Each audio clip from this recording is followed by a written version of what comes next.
Yo, can y'all hear me? YouTube want to hate so bad. I know I know the haters is mad. YouTube want to hate so bad. Can y'all hear me now? If y'all can hear me, type 5. Type the number 5. Y'all scared of the truth. Don't think I'm in convo. If y'all can hear me, YouTube want to hate. They can't stop me, man. They can't stop me. Bro, YouTube is always some little things here and there. But whatever. This is what I signed up for. If y'all can hear me, type 5. Y'all can't hear me? Okay. YouTube can't stop me. I'm a hacker. Listen, this is the fappening. You can't stop me. You can't stop this guy's work. Y'all don't hear me? Okay. I said, what's up, Fight World? It's your boy Ego, and I'm back with some more boxing. Let's get it. Stop playing with me. YouTube, stop playing with me. YouTube can't outsmart me. I know they be doing a little bull. Bro, how does sound go out? Bro, I'm on the same setup that I was on the other day. Ain't nothing changed. But YouTube want to hate so bad. It's okay. Man, stop it. Bro, I figured it out. They try little glitches and stuff. The glitch can't stop me. I am the glitch. I am the matrix. Let's go. What's up? What's up with everybody? I just feel like going live. I do what I want. Listen, I do what I want. Y'all need to work hard every day in life till you get to the point where you can do what you want. Because I do what I want every day. I wake up, I do what I want. I say, oh, okay. I want to sleep in. I want to wake up early. I want to go outside. I want to stay in. I do what I want. Yeah, YouTube be hating. Oh, that's kind of good. Yeah. First person in the building, my guy, bro, Isaiah Felix been busting y'all ass. He been busting y'all ass. He the first person again. Get the likes up. Stop playing with me. Stop playing with me. Isaiah, I appreciate you. He was the first person in the chat. You did. What's up with y'all? Like I said, I just felt like going live, so, we can talk about it. Talk a little of this boxing. Bro, Eddie Hearn be capping. He got to stop. Hey, your man Eddie got to stop, bro. Eddie Hearn, you losing in America. I don't care about in wherever, Ireland, the UK, all that, bro. In America, Eddie Hearn getting demolished. Shout out to my guy, Isaiah. Bro. Shout out to my guy, Isaiah. Bro, Eddie Hearns, he getting cooked. He got cooked. Hey, I've been doing a lot of adjustment. What does the sound like? Because I'm not gonna say nothing. What does the sound like? 10 being clear. If y'all want the volume up, put 11. If the volume's perfect, put 10. And if it's too loud, put 9. Listen. If I'm too loud, put 9. If the volume's perfect, put 10. And if I can go up, put 11.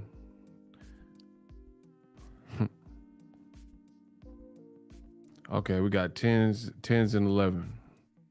So that everyone's saying the volume is good. Because I've been doing tweaks. I told you I ain't gonna listen. We got how many more months? We got like 5 months of the year. Oh, we're gonna close the year strong. Isaiah, he hating. I seen him. Bro, he a bum.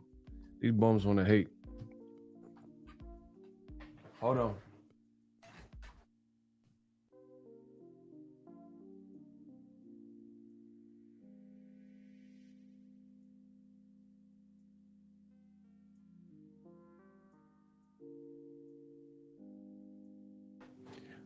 Yo, can y'all hear me?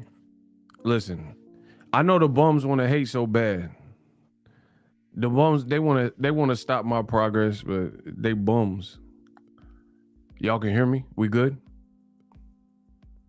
Listen, I got some new gear for the channel. You feel me? So we just working on that.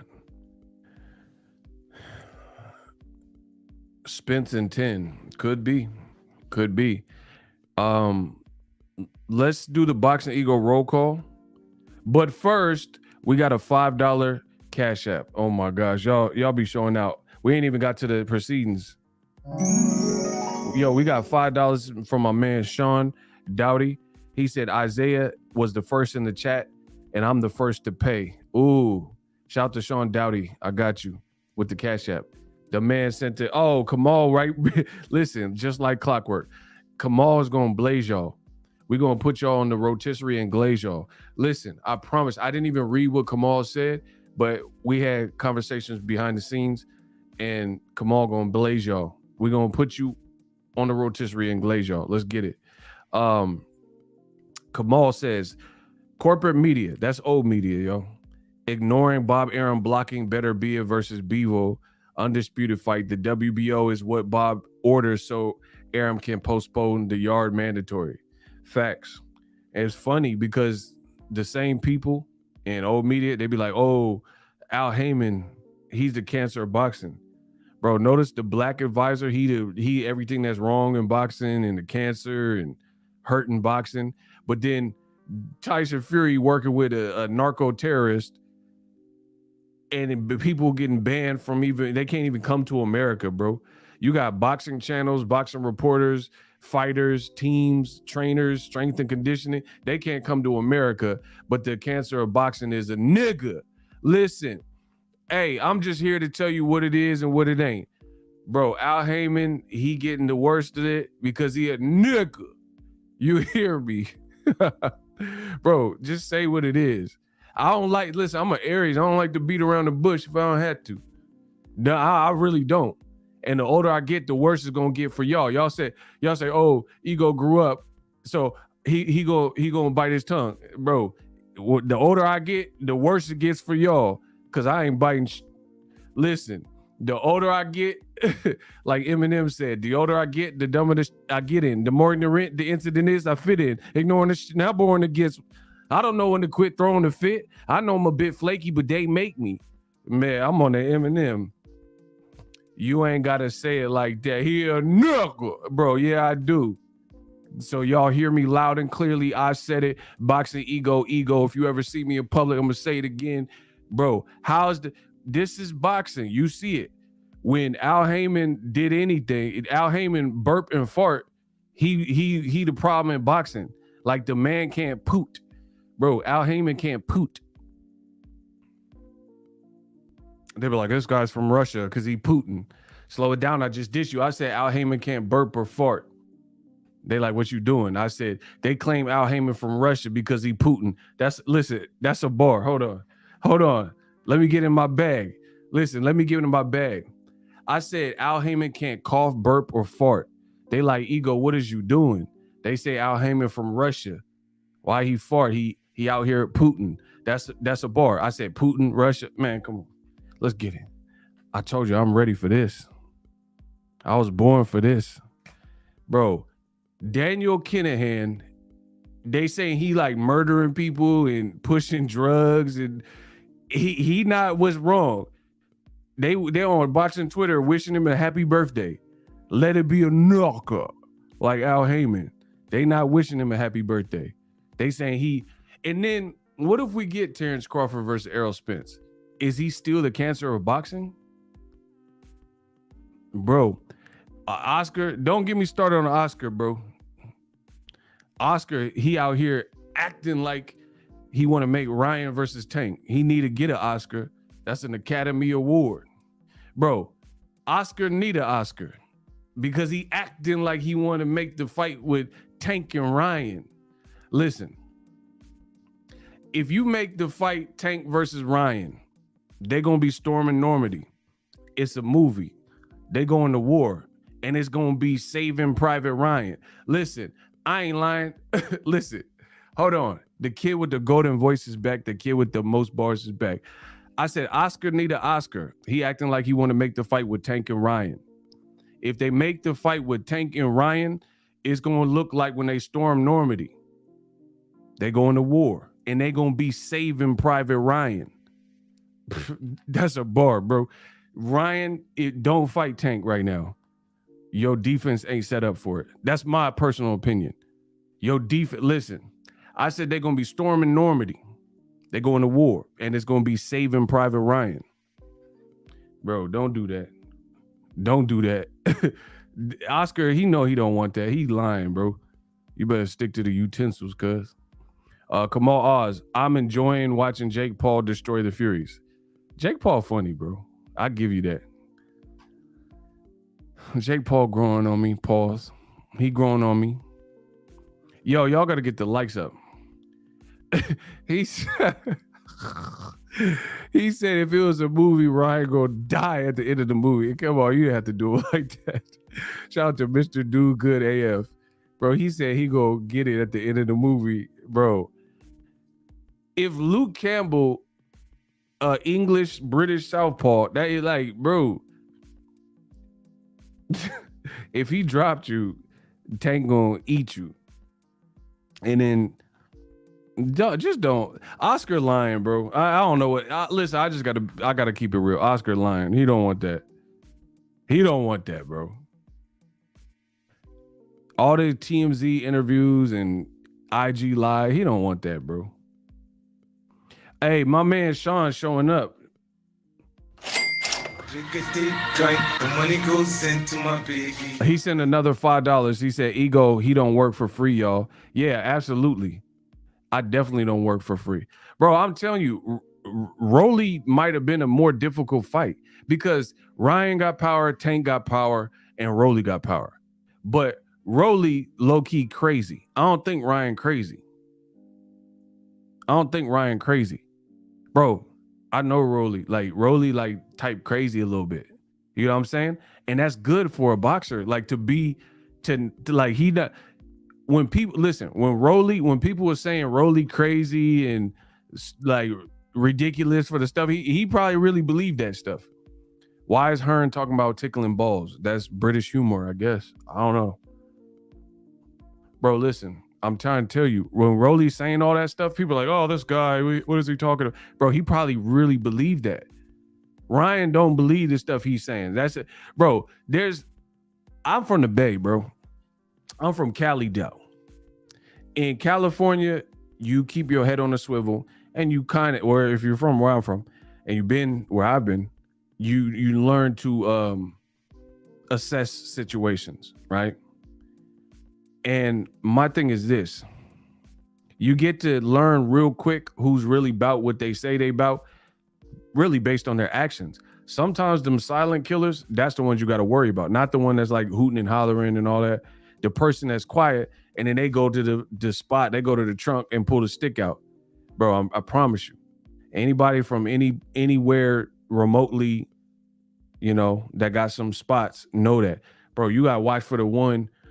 You gotta watch for the crate. Like there's a video of Lil Boosie, and then I don't know. The dude was arguing with some female, and he was like, "You ain't gonna be talking to no female like that. I'll swing on you." And Boosie's boy went to the side of the dude. And if you just look at him, bro, he was waiting for the green light. What's the green light? When you get your man's the green light or something go down, he finna take flight on that dude. I promise you. Just go watch that Boosie video. Just go watch it. He was on his John Legend. Just give me the green light. I promise. Go watch. It's a new video with Boosie. Bro, Boosie's man went to the side of the dude and he ain't say nothing.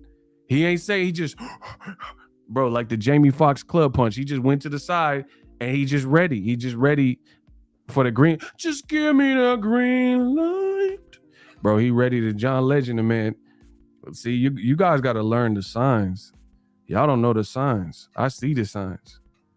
So anyway, Ryan, I don't think Ryan, he's talking about what I'll whoop Tank and all that.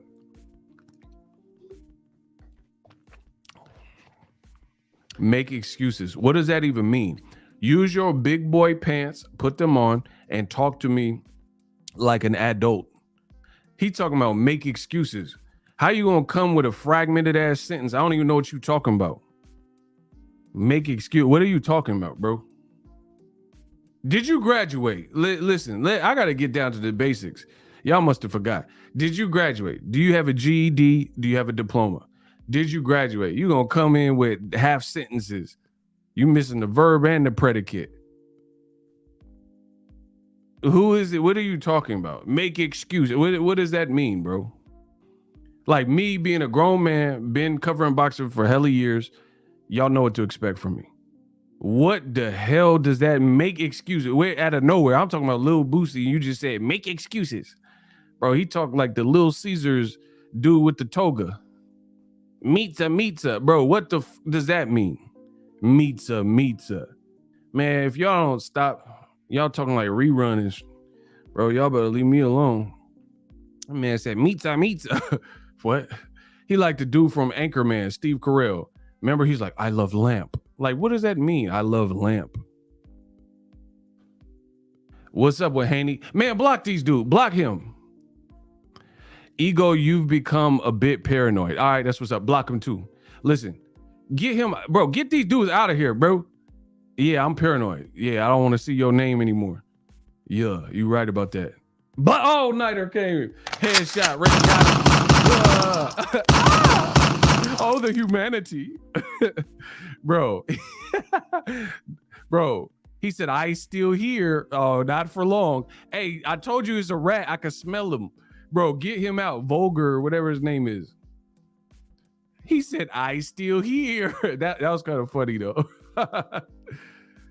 Bro, get these bums out of here. Shout to West Australia, my people. Hey, y'all listen. The weirdos is out. Let me work. I don't come bothering you. I don't come to Walgreens, your job, and bother you. Don't bother me when I'm working. This is what I do. Kenya B, what's up, boo-boo? Bro, these dudes is bums. I try to tell you. Bro, the internet is so weird. It's like a badge of honor if you block somebody. I had to stop blocking people sometimes because they take that as a badge of honor. They take that as a badge of honor. You see what I'm saying?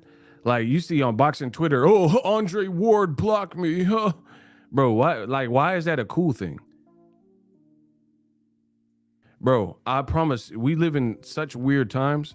Like people, they take this internet like it's a video game. You know what I'm saying? They're, Ego block me. Andre Ward blocked me. Bro, why is that a good thing? Like you annoying us. You so annoying Andre Ward had to block you.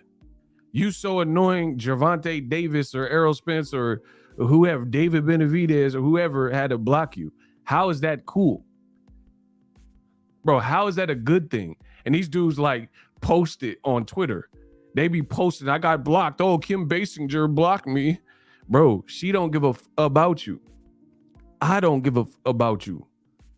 You talking about it like you won an Academy Award or Emmy. Bro, I'm telling you, the internet has produced losers.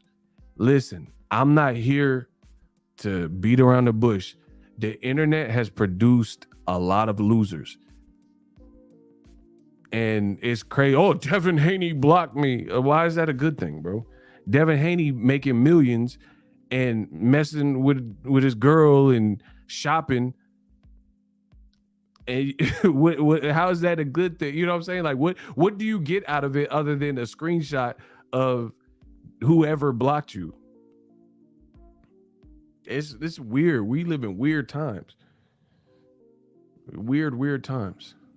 The internet has birthed some losers. For real.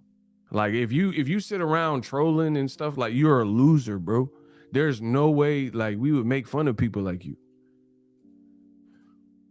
Shout out to Kamal Oz. We not buying the fake narratives, Canelo Triple G. I don't even want to talk about that fight for real.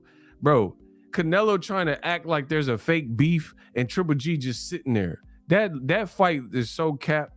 Bro, Canelo's like, oh, this guy, he's sitting around talking and he's trying to act nice and he's really an a-hole.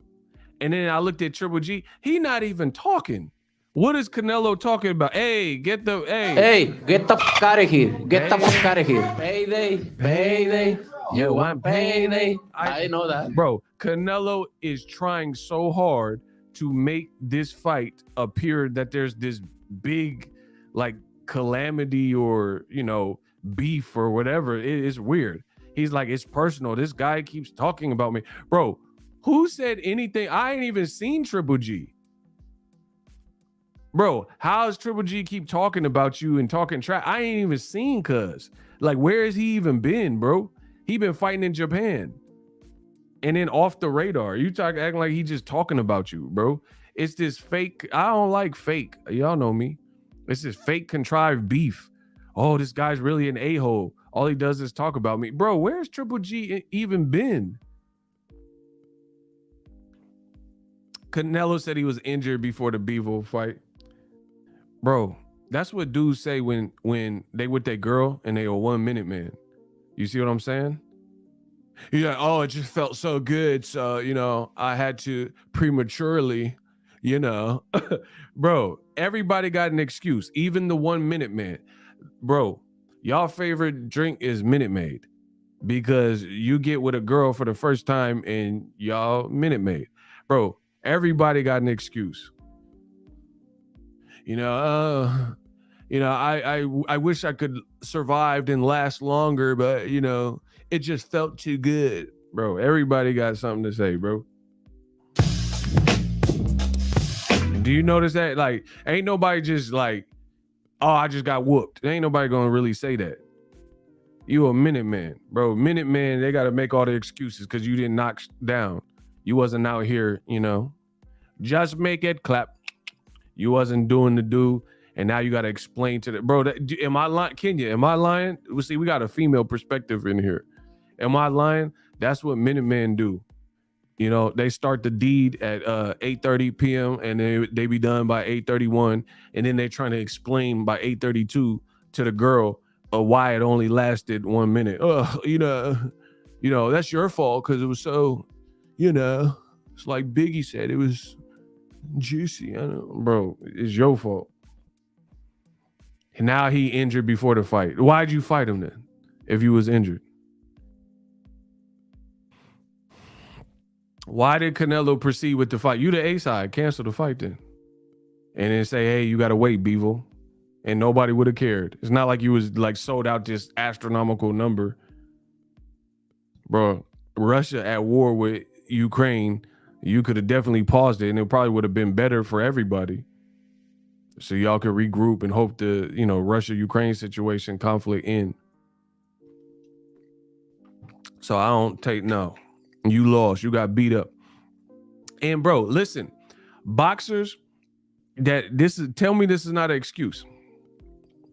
Tell me it's not an excuse. Canelo, let's play cap or fact. Listen, let's play cap or fact. Canelo said he beat Bivol. Is that cap or fact? Did Canelo Alvarez, did he say he beat Bivol? Is that cap or fact? Canelo said, that's my statement. Canelo said he beat Bivol. Cap or fact? That's cap, princess. No, I'm not asking if I'm saying, did he say it? No, you see, y'all got to listen, bro. Oh my gosh, bro. Y'all don't listen. Listening will get you so much further in life. Did Canelo say, I'm not asking if you agree that he beat Bivol. That's not what I'm saying. I said, did Canelo state that he beat Bivol? Y'all got to listen. Y'all got to listen. Did Canelo say it? I don't care if it's true. We all know that part is cap if we're talking about if it's true or not, of course. But did Canelo say it? That's what I'm trying to get to the bottom of. And we all know he said it. So my thing is this, if he said it and you said you beat the man and you defeated him in your mind, then why do you even have to tell us you were injured? Bro, I can't be beat. My brain is too dense, bro. The intellect is too supreme. Answer that question. If you claimed that you beat Bivol and you never came out and said, hey, I watched the tape, I got my butt whooped, you never corrected or clarified that, even though you're trying to sell this weak Triple G fight, you didn't come out and say, oh, I didn't see one interview where he said, I lost the fight. He said, I'll fight Bivol in the future and all this other stuff, but there's no correction. There's no editor's note where he said, oh, I really didn't beat Bivol. So the last thing you told us was that you beat Bivol. So if you beat Bivol, why are you telling us that you were injured? Why do we care if you beat him? You don't have to usually explain as a winner. Why would a winner have to explain anything? Like, I'm a winner. We all know that. My channel's been doing great. You see what I'm saying? So I don't have to explain to anybody why I did what I did on the channel, why I put out a certain video. We're winning. The only time you usually have to explain something away is if you fail, or as if you're a loser in that situation, or if you lost. You don't have to explain victories. Everybody knows a dub is a dub. You know what I'm saying? Like, you don't usually have to explain. There's say less. You know what I'm saying? You don't have to. That's why you have to, even social media, you guys got to be very weary of the people who try to glorify like their life is all good on social media, because some of my best moments in life never made it to social media. And that's real, especially in real time. You know what I'm saying? Sometimes I go on a trip and I had the most fun. I wasn't on social media. I was worried about the trip. I'm living life and you know, getting on four-wheelers and stuff like that. I ain't worried about Instagram. But then when people were like, oh, I'm having so much fun, and they have to highlight every single moment in real time, like right when it's happening, you got to watch that, because if you're having so much fun, how you even have time to even think about filming every single thing yourself? Kamal Oz, let's get it.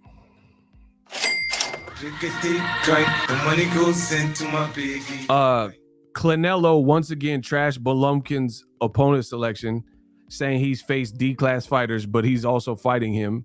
Facts. Yet Canelo, or he said, yeah, Andrade, Morrell, Maul, and Benavidez have to fight each other to earn a fight. AKA what Kamal is saying is Canelo Alvarez. Facts. All these better, like, listen, I'll demolish Canelo and his talking point in 30 seconds or less. All I need from you is smash the like button and say win, and I'll destroy Canelo in 30 seconds or less.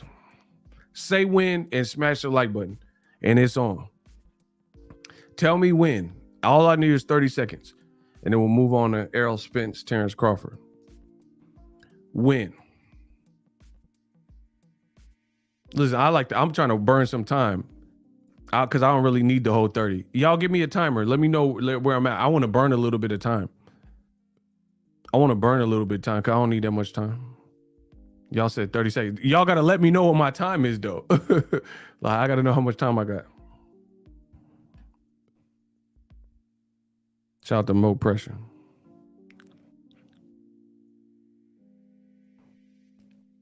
Bro, Canelo versus Golovkin is trash. Period. Winners win. You don't have to make no excuse for that. You don't have to make no excuse. If it's like people keep saying it's a great fight. If it's a great fight, then it's a great fight. You say less. You don't have to convince us of anything. Period. That's what I want to say. Bro, if Canelo versus Golovkin, people like reporters and Eddie Hearn, oh, this is the best fight in the world. If it's great, you don't have to tell people. Listen, anything that is truly great, a lot of time, unless that's always how you get down, like, you know, Floyd Mayweather, like certain personalities, you know, maybe always do it.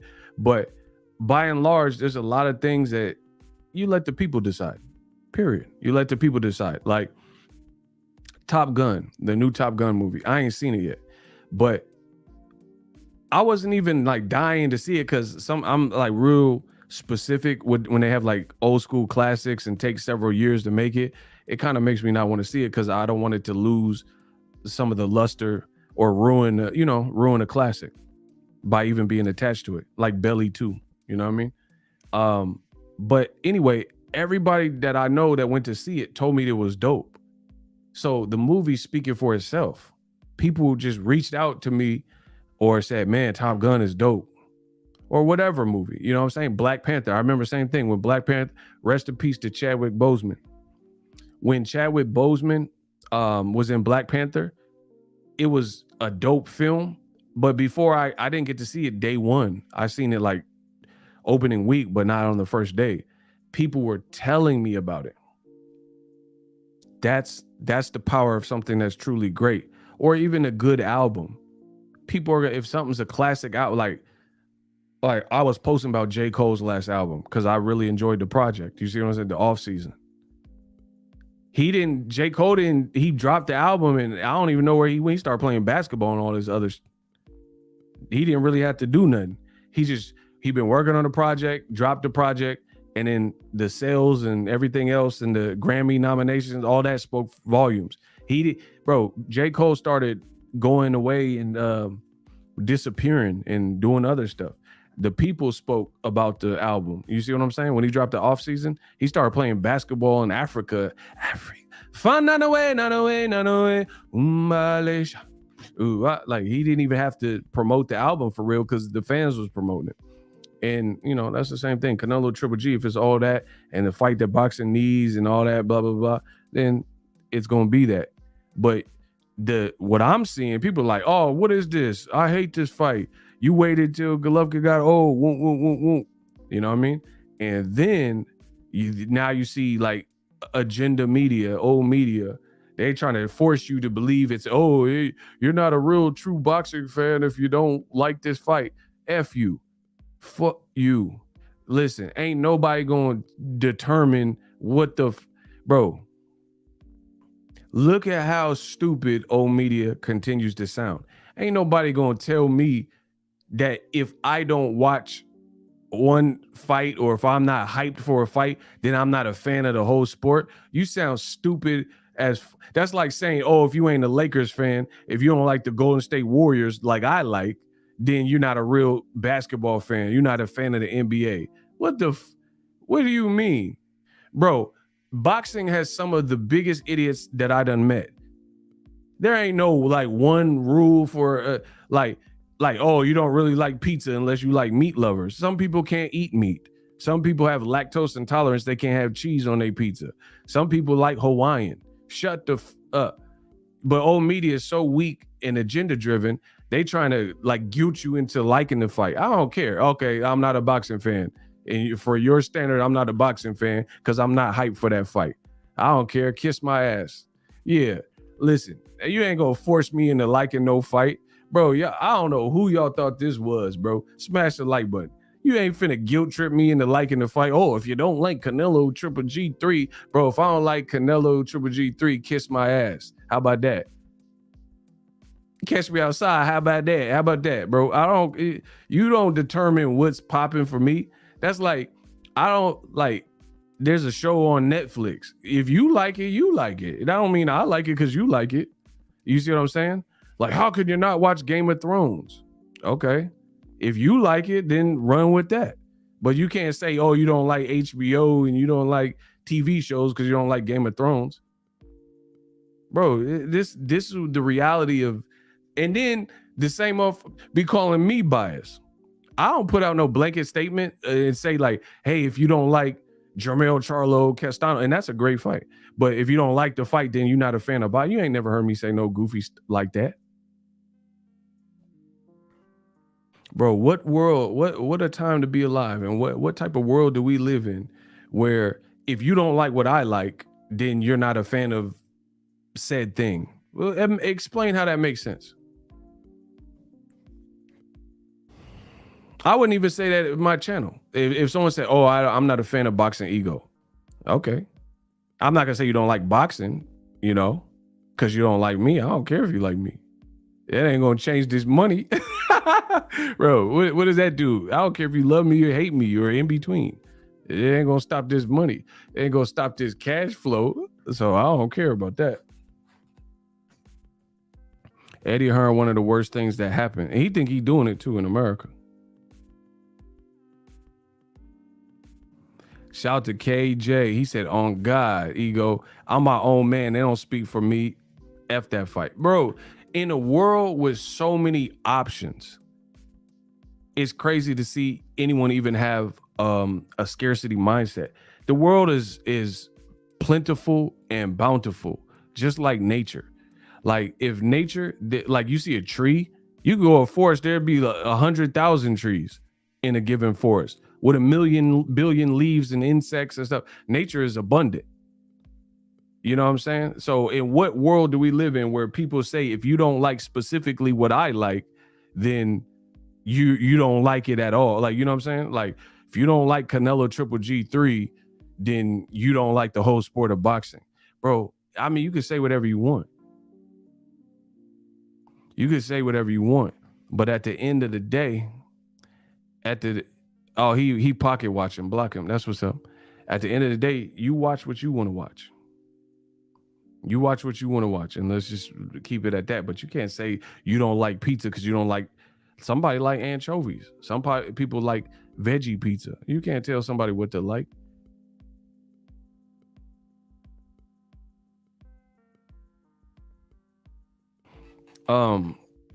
Asante, what's up? We just flaming Canelo, you know. Hey, get the fuck out of here. Get the fuck out of here. Payday.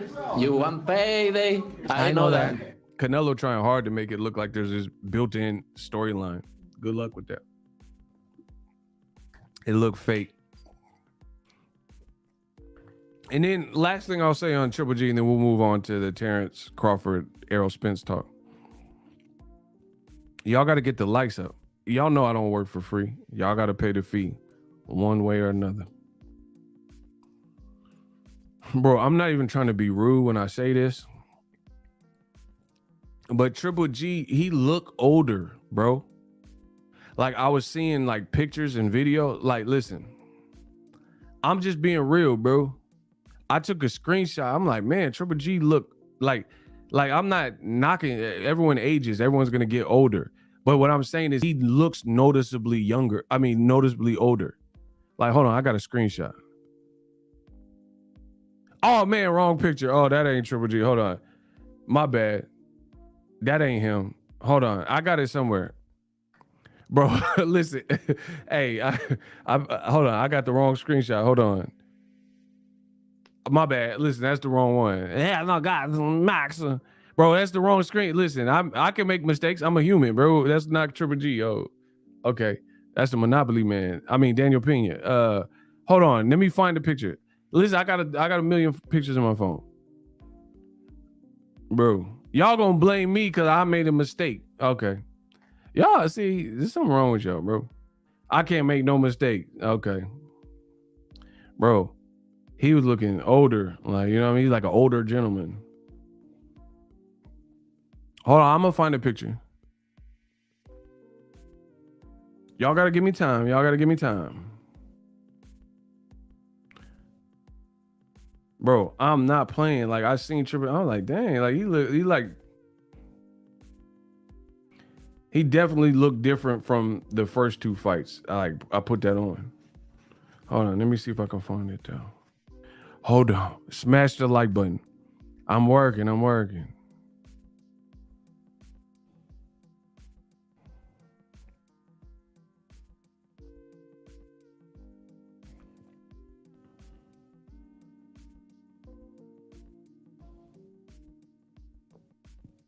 Bro, to me, he looked noticeably older. And I'm like, and old media, they try to act like they don't see it. Like, bro, we real over here.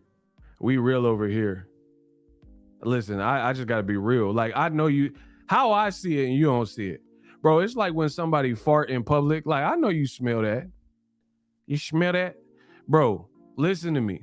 You know when somebody fart in public, when somebody fart and you know they smell it and you smell it and everybody smell it, like it's such a foul stench where the smell permeates through your nostrils, right? And you know that it stank and it's repugnant and it's rancid. Like you pooed it, somebody pooed it, bro. And now people try to play like they don't smell it. You smell that. Man, I know you smell it. Stop playing, bro. Like everything I'm saying is true. Listen, I'm the only one in boxing with some nuts. So I just tell you what I honestly, genuinely see. Old media, they trying to live some kind of lie and act like you don't see the same thing that I know you see when I'm showing you it. You know what I mean? Like, I got to spoon feed y'all? I got to spoon feed y'all because y'all try to play games like y'all don't see this stuff that I'm saying to you. All right. Bro.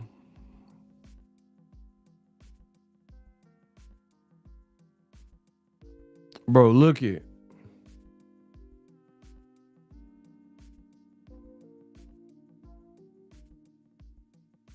He don't look older to you? All right. All right. Bro, look.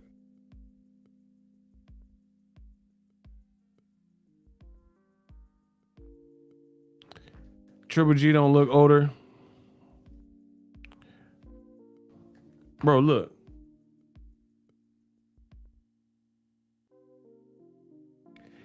Bro, I thought it, like, honestly, when I seen this picture, I thought it was a politician or something. I didn't know it was Triple G. Bro, look.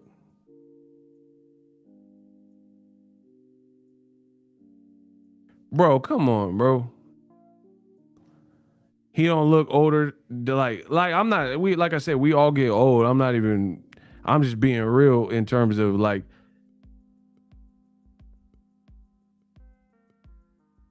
From the last time,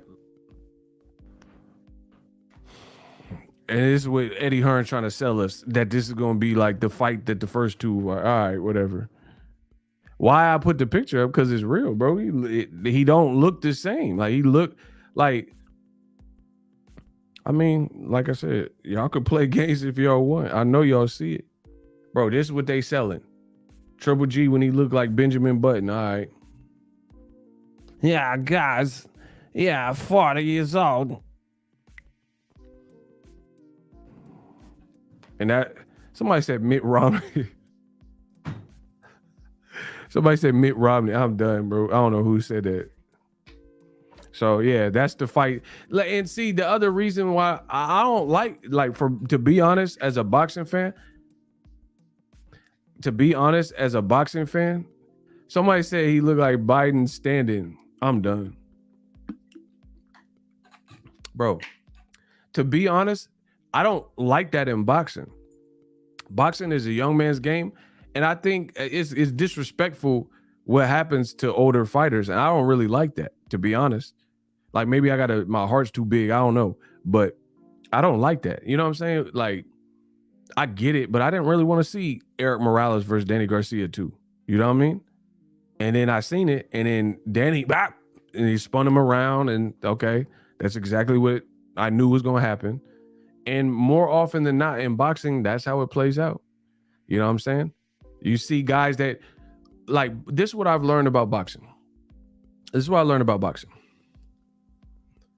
More often than not, what you see is what you get. So if you've seen a fighter and it looks like they've regressed and it continued, like, not one fight, one performance, but I'm saying over a span of years, and it looks like they're going backwards and they're regressing as opposed to progressing, then more often than not, what you see is what you get.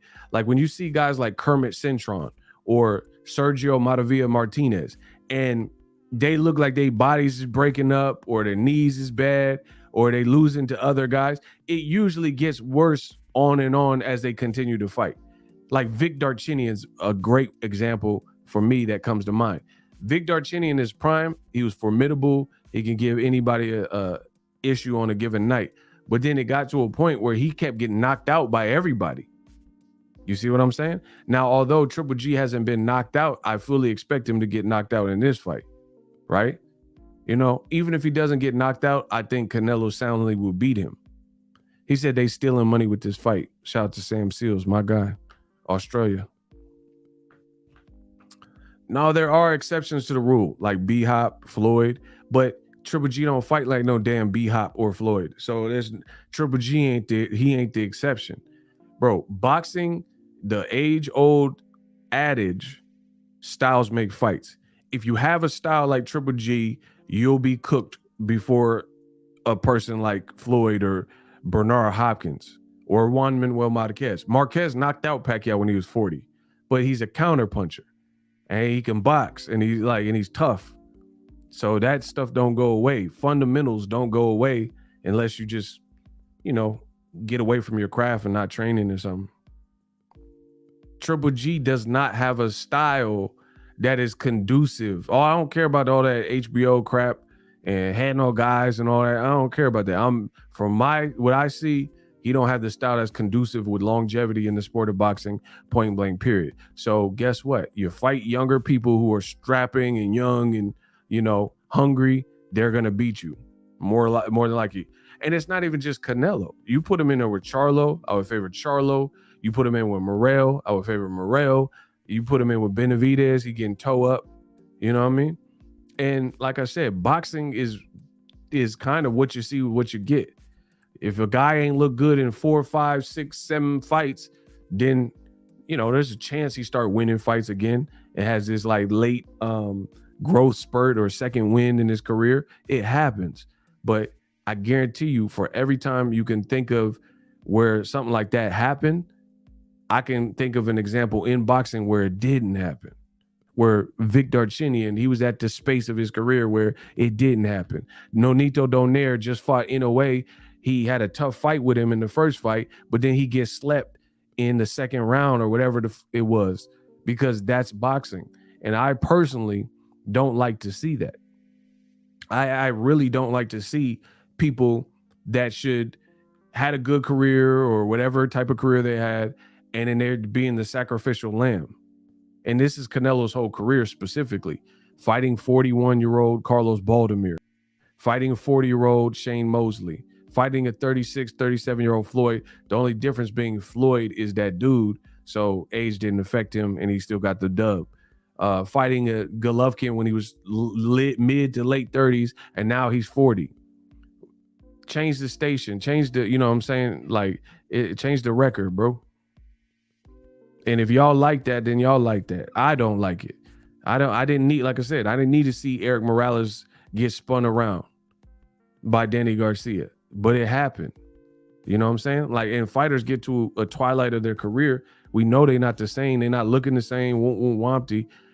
You should be like retired or maybe doing exhibitions for fun or a little bit of pocket change or whatever. You got Triple G fighting Canelo to try to redeem himself because he got this kicked out of him by Bivol. But Bivol, like, bro, Eddie Hearn, DAZN are disrespectful. We just watched Canelo fight. Canelo's like whatever age, 30, 31, whatever age he is. Bivol is the same age as him. We just watched Bivol destroy Canelo, and they're giving us a guy who's 10 years older who keeps looking worse and worse, and that's what they decide to give us. Canelo's supposed to be the face of boxing, but he don't have to face no standards. You supposed to be number one pound for pound. We just watch you lose. And instead of showing who you are and the warrior and what got you to this point, you get to take the back door out and fight somebody who's like 10 years your senior or whatever, the age, 9 years your senior, the age difference. But then meanwhile, Benavidez is young. He may not have Canelo's experience, but he's young. Why not fight him? David Morrell, he young, don't have the experience. Fight him. Artur Beterbiev, he's mid-30s, but he keep whooping people in 100% knockout ratio. You want to fight the one guy that's 40 years old, finna be 41 next year that you already beat. Man, get Canelo out of here. Bad for the sport. Gamboa is another example. Thank you. Shout out to Carlos. Yeah, you see Gamboa, okay, after Tank beat him, it's like, all right, bro. And then he fought Devin Haney, he got beat, and then Pitbull Cruz. It's just like, I love Pitbull Cruz. I genuinely enjoy what Manny Pacquiao promotion, PBC doing with them. I like him, but I don't really, like, it was a crazy performance, but it's not something that I must see. Like, I like to, like, well, who don't want to see a fair fight? You want to see me take candy from a baby? They can't stop me. I'm a big dude. How's a baby going to stop me from stealing the lollipop? Is that what y'all want to see? You know what I'm saying? I don't get my ish and giggles from stuff like that. Fight someone formidable that we all believe is formidable. And if you make them look like they're not formidable, that's a testament to how good you are. Callie, what's up? I see it now. Canelo going to beat the heck out of Triple Grandpa. Wow. Then old media going to boost him back to number one. Word. You already know the vibes. Bro, this is DAZN. I wish I would pay for that fight. This is DAZN's effort to try to this is like kind of like try to wash away like, bro, it's like a dude that's married and then he cheats on his girl, his wife. He cheats on his wife, and then he come home and take a shower because you don't want to. You're not even going to mess with your wife, but you don't. You know what you did. You see what I'm saying, bro? If you're married and you cheat on your wife, and then she don't know it, but you don't even want to sleep next to her until you shower because you internally, you know what you did. This is Canelo Golovkin 3 to me. You know what I'm saying? They know what they're doing. They're trying to wash away and cleanse Canelo's loss because they know it looked bad, and they know he's not trying to rematch Bivol straight away. So they're trying to make you forget and then take it out your mind that he just got whooped up by Bivol. But since when has that been cool in boxing?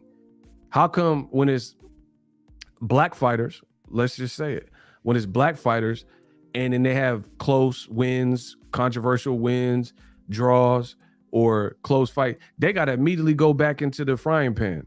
There's no like, it's do not pass go, fight this muff again until they beat you or until you can prove you could beat them. And then we're still going to hold the first fight against you anyway. And that's it. But Canelo, he's supposed to be, he get anointed, he the best ever and best Mexican ever and all this stuff. But then he don't have no standards.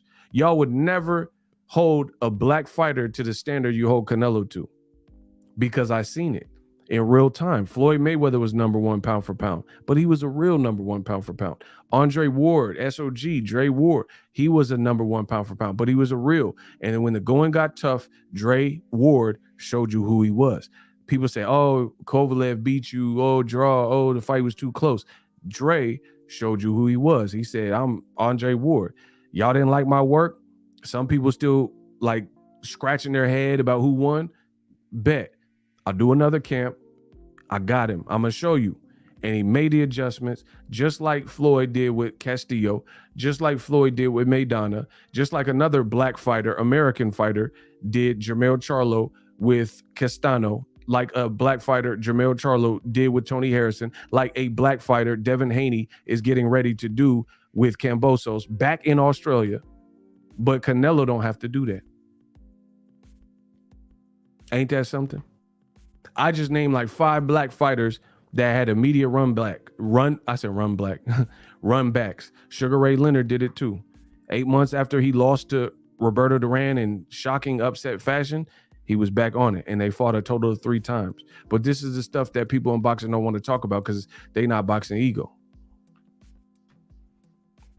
So why does Canelo get a pass? That's all I'm asking you. Why does he get a pass where you get all the praise of being a champion, you get all the praise of number 1 pound for pound, you get all the parades when you win, but then when you lose and you lose in that fashion, then you ain't got to prove nothing. You like, oh, I'm Canelo, I got 50 fights and a beautiful family. Nah, bro. What about any other fighter? Bro, Vito Milnicki. Shout out to the boy Vito Milnicki. Young in his career, he got upset in an upset loss. He signed up for a rematch to fight the same dude, but the dude couldn't make weight. That's not Vito's fault. Then you move on. I get it. That makes sense. Vito Milnicki, keep doing what you do. Shout out to Jersey. Shout out to all my youngins. Shout out to, bro, that's what you do. You should want, like, bro, ain't nobody in boxing beating me. There's nobody better than me. Period. Nobody. If somebody said they had done more and they were really on the level, like they've been out as long as me and more successful than me for as long as me, and they weren't here before me or whatever, then that's something. And then we'll analyze that. But you can't, like, part of being a warrior and a champion is the mindset. Can't nobody tell me that, like if like the world of boxing was like, oh, this is better than you, or this person could do more edits than you or whatever, then we're going to run it. We're going to see. That's part of being a competitor.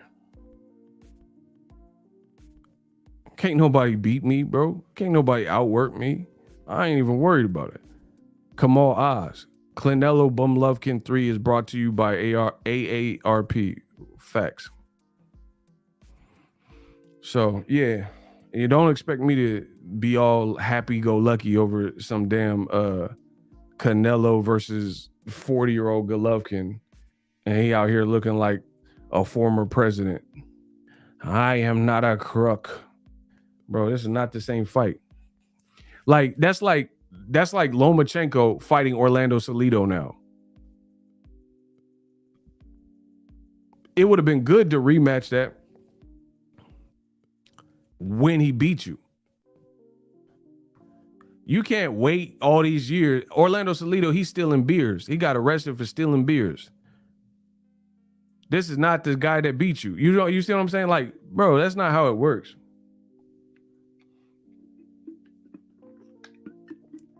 That's like me failing the 3rd grade test, and then me as a grown man, now I go back to the 3rd grade and like, give me that same times table test, bitch. Bro, what are you talking about?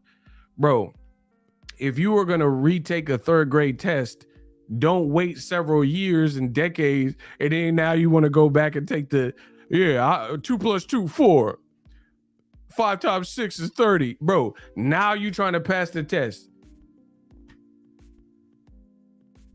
You in your late 20s, 30s, 40s, 50s. Now you want to do the times tables.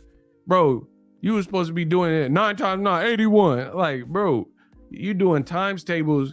You didn't pass in 91 when Uncle Luke was out. You trying to retake the test. Man, get Canelo out of here, bro. They be like, yeah, I know all my times tables. Good, you fuck... You 80 years old. You should know him by now. What y'all talking about?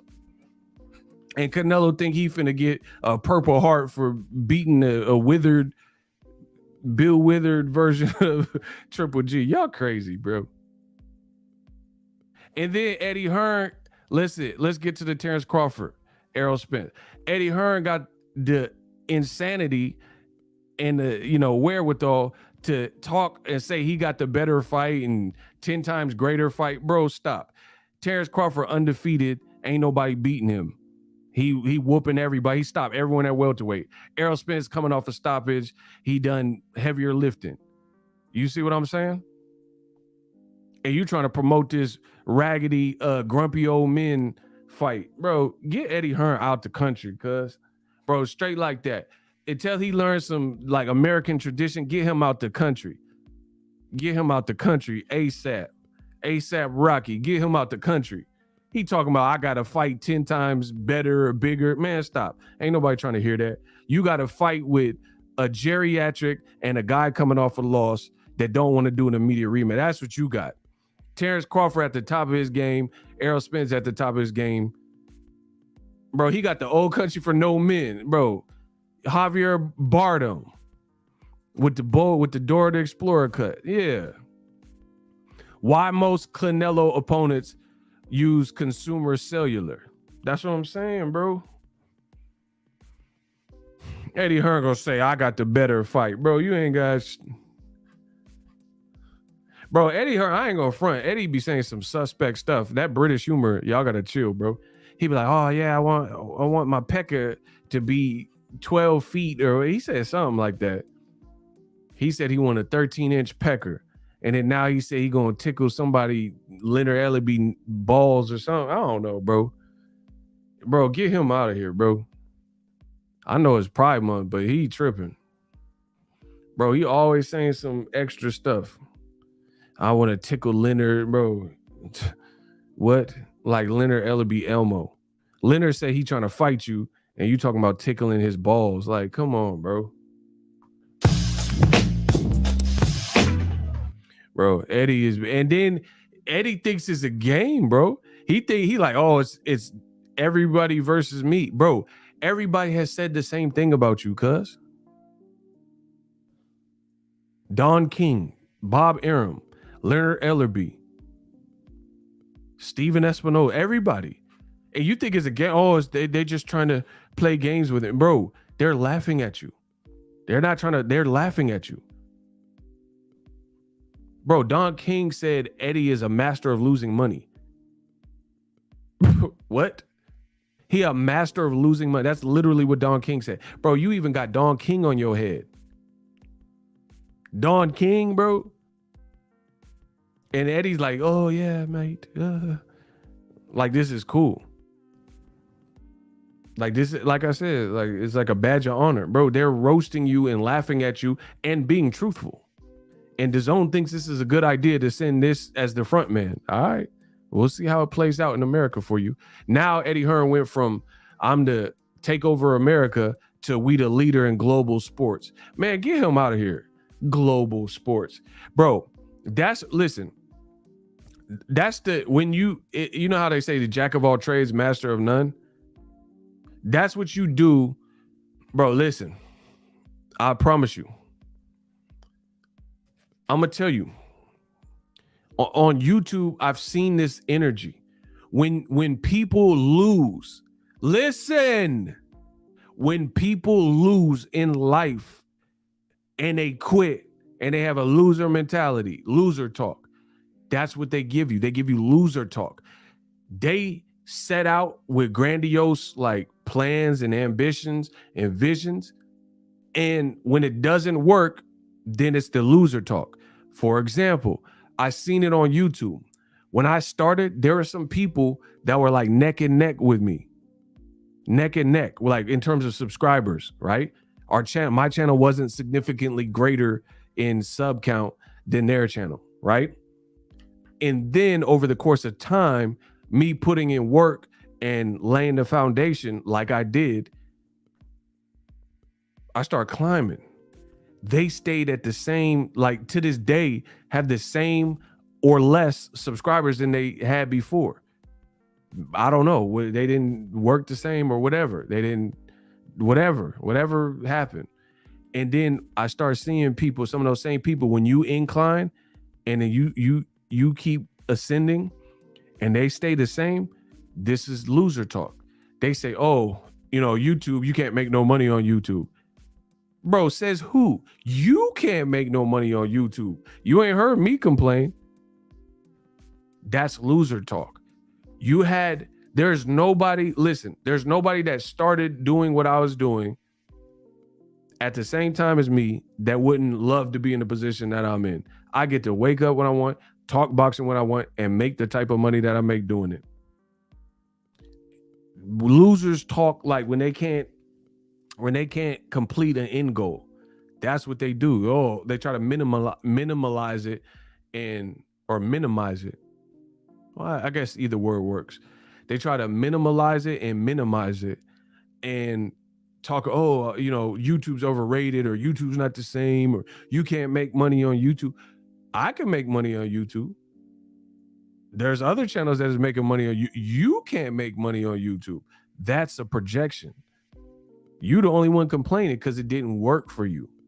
That's Eddie Hearn. He said all this American takeover. Now he talking about he the global leader. No. You said you were going to take over my country, America. You didn't say I'm setting out to be the global leader. This is loser talk. I'm not saying he's a loser as a human, but I'm saying you failed at that mission. You said you were going to take over my country, America, and you failed miserably. Now you're deflecting and diverting your attention because you failed. Deep down inside, Eddie Hearns knows he failed at that said mission. You talk too much. You put this information out to the public. We have a barometer to measure you by, and you failed. So now you're like, oh, there's no one bigger than us globally. Bro, PBC's business model is not even to be out in Austria. So of course you're the global leader because ain't nobody else out in Austria with platforms. What are you talking about? Bro, how you going to switch from American takeover to, we run it in Italy? What? That's not what you said. How many people even watch boxing in Italy? I guarantee you boxing is not the number one sport in Italy. It's probably soccer or something. Finger painting, anything. It ain't boxing. So how's that even an accomplishment? You in Austria, bro? How big is? I don't know one Austrian boxer. I don't know one. Name a popping boxer from Austria. But in America, I could tell you a Gervonta Davis. I could tell you a Deontay the Bronze Mama Wilder from Tuscaloosa, Alabama. I could tell you about Errol Spence. I could tell you about David Benavidez. I could tell you about those people, or even people that came here and they're making a name for themselves, like David Morales and stuff like that. How many boxers are even popping in Austria? It could be a great place. But who's even from Arnold? Bro, Total Recall. Eddie, a fool, bro. But that's what happens when you shoot too high You got to water down your goals. I don't water down my goals. I tell you what I'm gonna do and I do it. It's that simple. Yeah, kill these people. Yeah, Quado. Bro, who's watching boxing in Austria? Please tell me. Yeah, get to the chopper now. Bro, just who? How many people are watching boxing? Like, how many Canelo pay-per-views you sell in Austria? Canelo.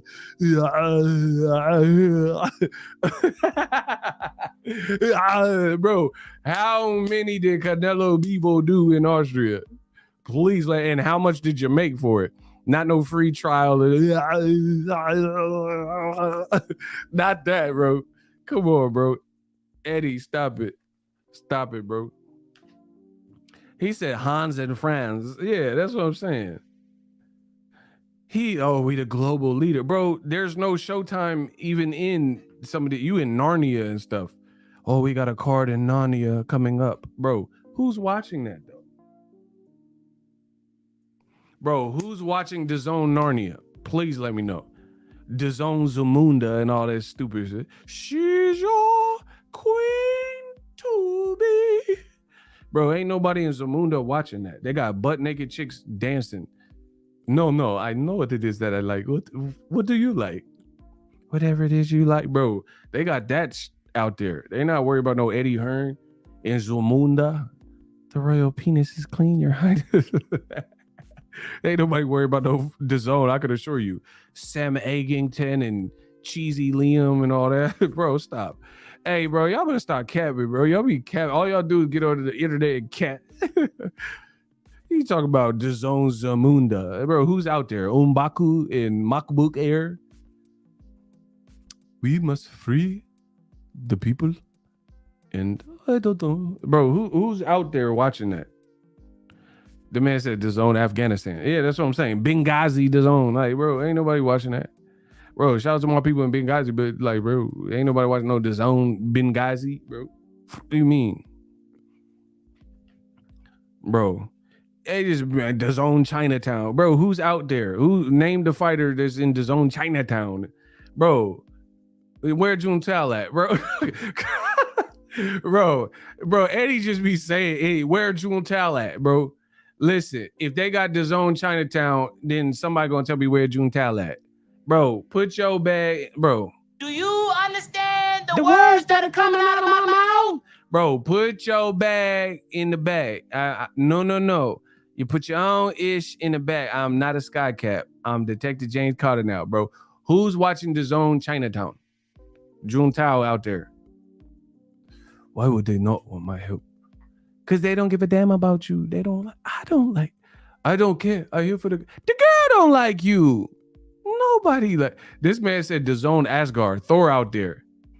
DAZN Mars, Tibet, Singapore, Rwanda. Hey, come on with this Hotel Rwanda. Y'all tripping, bro. That's what I'm saying. Ain't nobody watching that. DAZN Saturn's ring and all that. Timbuktu. You gonna sell a Canelo fight in a market that nobody even really watches boxing. All right.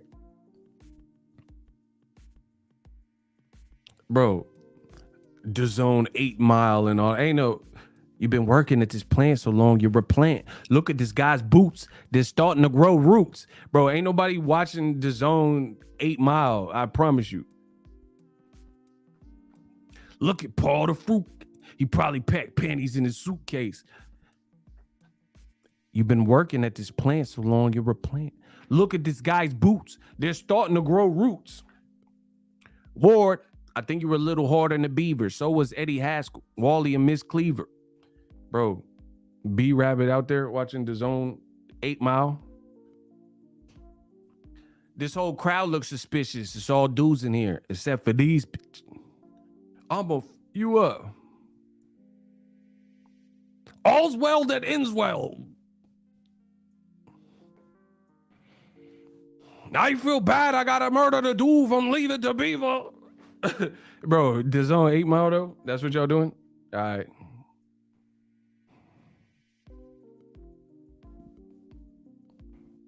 Bro, he's talking about DAZN and all these locations, bro. Somebody said DAZN Bedrock. I'm done, bro. DAZN Baton Rouge. Yeah, if you ain't got little NBA young boy out there, ain't nobody checking for that, bro. Where NBA at? If young boy ain't out in that Baton Rouge, then they ain't worried about it, bro. Somebody said DAZN Wives of Hollywood. I'm done. Y'all hilarious, bro. And Eddie think he not wasting money. DAZN Gotham City word. DAZN Chirac. Y'all foolish, bro. And he said his fight 10 times bigger. Whatever. Crawford, Errol Spence. Let's go. I hope they fight. I really hope they fight. I'm trying to see that. I need it.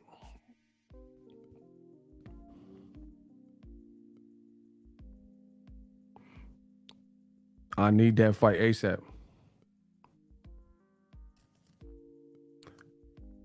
DAZN Amityville word.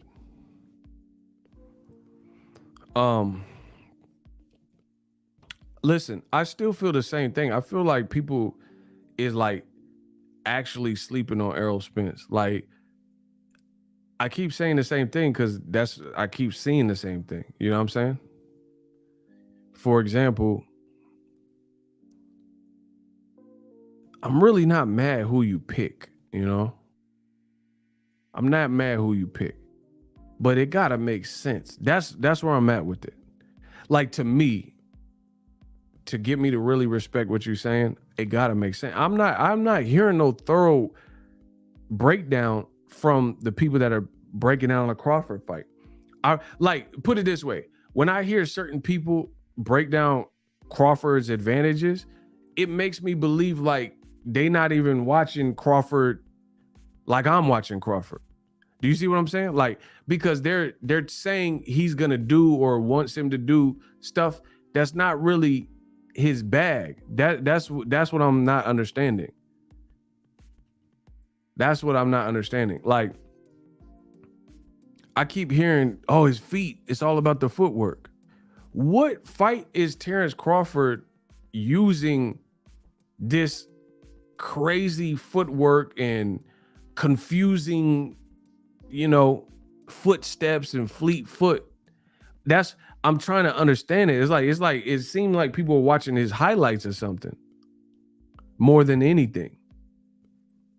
You remember when HBO used to do the greatest hits and it's just like, it's not showing you the whole fight? That's what it looked like people were watching.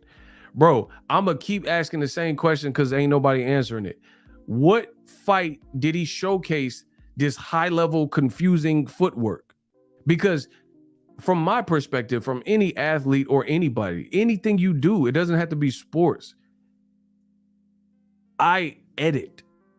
I've been doing this for double-digit years. Double-digit years. So if you throw something at me, I could probably figure it out because I've been doing it for several years. But if I've never edited a video or messed with audio and the things that I do on my channel, then it's going to be brand new to me, right? It's just common sense. So, like, Kenya B, what's a J cut?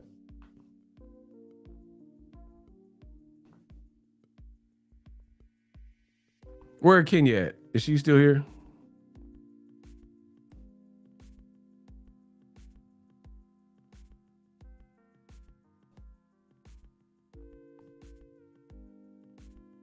She said, I don't know. Exactly, because she's not a video editor. And I'm just using it as an example.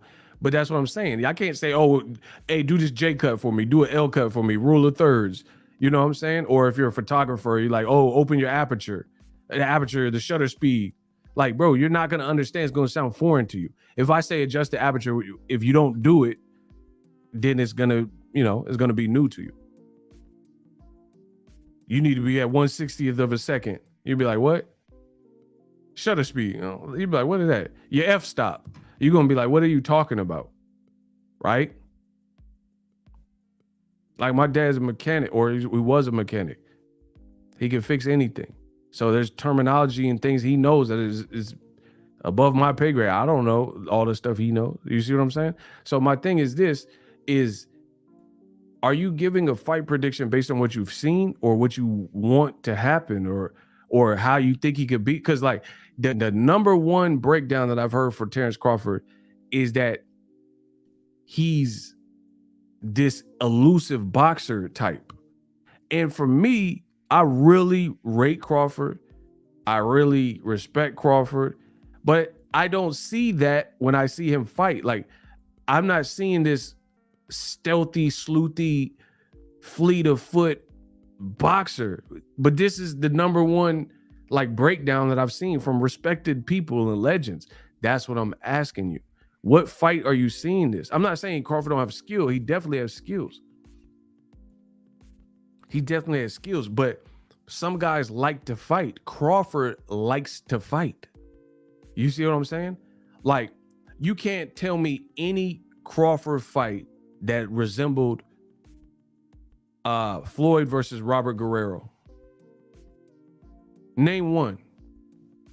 Name one where if you had on TV screen A and TV screen B, Floyd 12 rounds with Robert Guerrero versus any Crawford fight, let's say at welterweight, and tell me what welterweight Crawford fight looked like the same type of approach to the bag.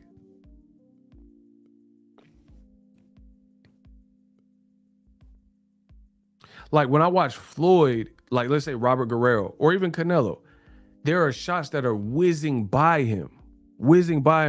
He's just like freakishly like coordinated and his timing is impeccable. Or Floyd put his hands down and like, you know, draw Cotto in and go on the road. I don't see Crawford. That's not his bag. And I'm not saying there's anything wrong with that. There's nothing. Crawford does things his way and he cashing in and he whooping asses. That's good. I'm with that. But you can't make somebody fight how you want them to fight when they're not really showing you that. That's what I'm not understanding about the breakdown. Like when I break down any fight, no matter who's the fight, I break down with in mind the stylistic matchup of what the person has through. First of all, I don't even do a breakdown if I'm not familiar enough with your work. Like, you know, some of these fights where you're like, who's that guy? Who's this dude? I won't even break nothing down because I don't know who that guy is. I'd have to at least research and do a film study or watch their fights. So right or wrong, I only break down fights where I have a good amount of data from the fighter, right?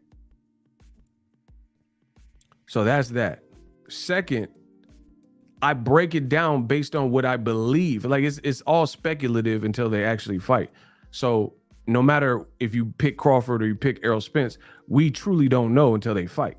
So everybody's opinion is just that. So I get that. But when I break down a fight, I break it down based on who that fighter is versus who this fighter is. Like let's say Joshua Usyk. I'm picking Usyk to beat Joshua because I think Usyk, his footwork is like crafty and Joshua's like big and kind of clunky. And, you know, I can go on and on about specifically why I think Usyk will beat Joshua, but I'll save that for another video. But the point is, I know what I've seen from Joshua and I know what I've seen with Usyk, and I think it's a bad stylistic matchup. You know, it's not saying I can't be wrong, but I'm utilizing the database of knowledge that I have for both fighters and how they operate. And either I'm going to be right or someone's going to have to prove me wrong. So the same thing with Crawford. I don't know if Crawford beats Spence, or I don't know if Spence beat Crawford. That's not even what we're debating. But there's a lot of groupies and a lot of man fans, and they get mad because they think I'm siding with Errol or hate Crawford, whatever the situation. I ain't even made no prediction. But I do believe that Errol Spence is being undermined. People are acting like he's just going to show up and just get beat up. That, like, literally, that's the level of fight predictions that I'm seeing. And my only thing is this: I hope and pray that the actual betting odds and the betting lines are what you're saying, because at that rate, it becomes undeniable if Errol Spence is a massive underdog to put money on Errol Spence. If the value of Errol Spence Jr. winning a Crawford fight is what people are telling me, from like legends down to fans, and then the sports book is in an accordance. Like I'm talking about, like let's say there's 10 boxing legends. 9 of them have Errol Spence losing. Good, because that means if they bet the same way, out of 10 people, 9 are picking Crawford. So if the odds are like that, I will put money on Errol Spence Jr. And I'm not even a betting man, but I think Errol is owed more respect in terms of the sports book and the matchup than what I'm hearing. So I hope it, like people are like, oh, you're angry, you're mad. I'm not mad. I want what the stuff y'all saying, Crawford by obliteration. I want that to be the case, because then I will put money on Errol Spence, because to me that's too disrespectful going into this. Is not Triple G versus Willie Monroe, Canelo versus Avni Yildirim. So I want it to be what y'all telling me. Bet, just all I'm asking, bet like what y'all saying. Because if y'all disrespecting a 50-50 matchup like that, then there's money to be made. And I don't even sports bet. But if what y'all telling me, because I'm hearing like breakdowns and they like, oh, Errol's not the same, car wreck and eyeballs, and bro, what? Bro, his eye, he already had 2.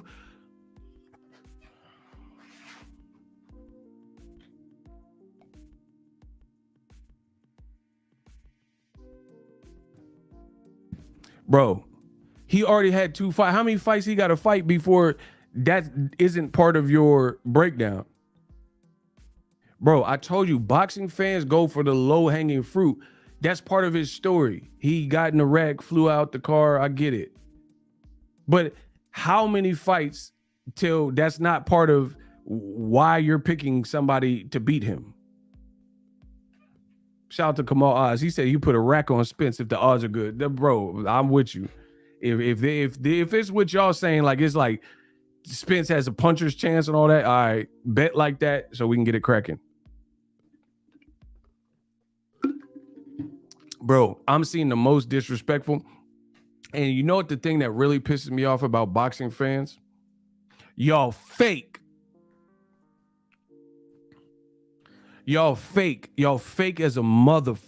Bro, I wish there was a way I could go into y'all bank account and force you to bet all your money on this you say. Because that would truly show, because people care about career. I don't care. I'll be broke.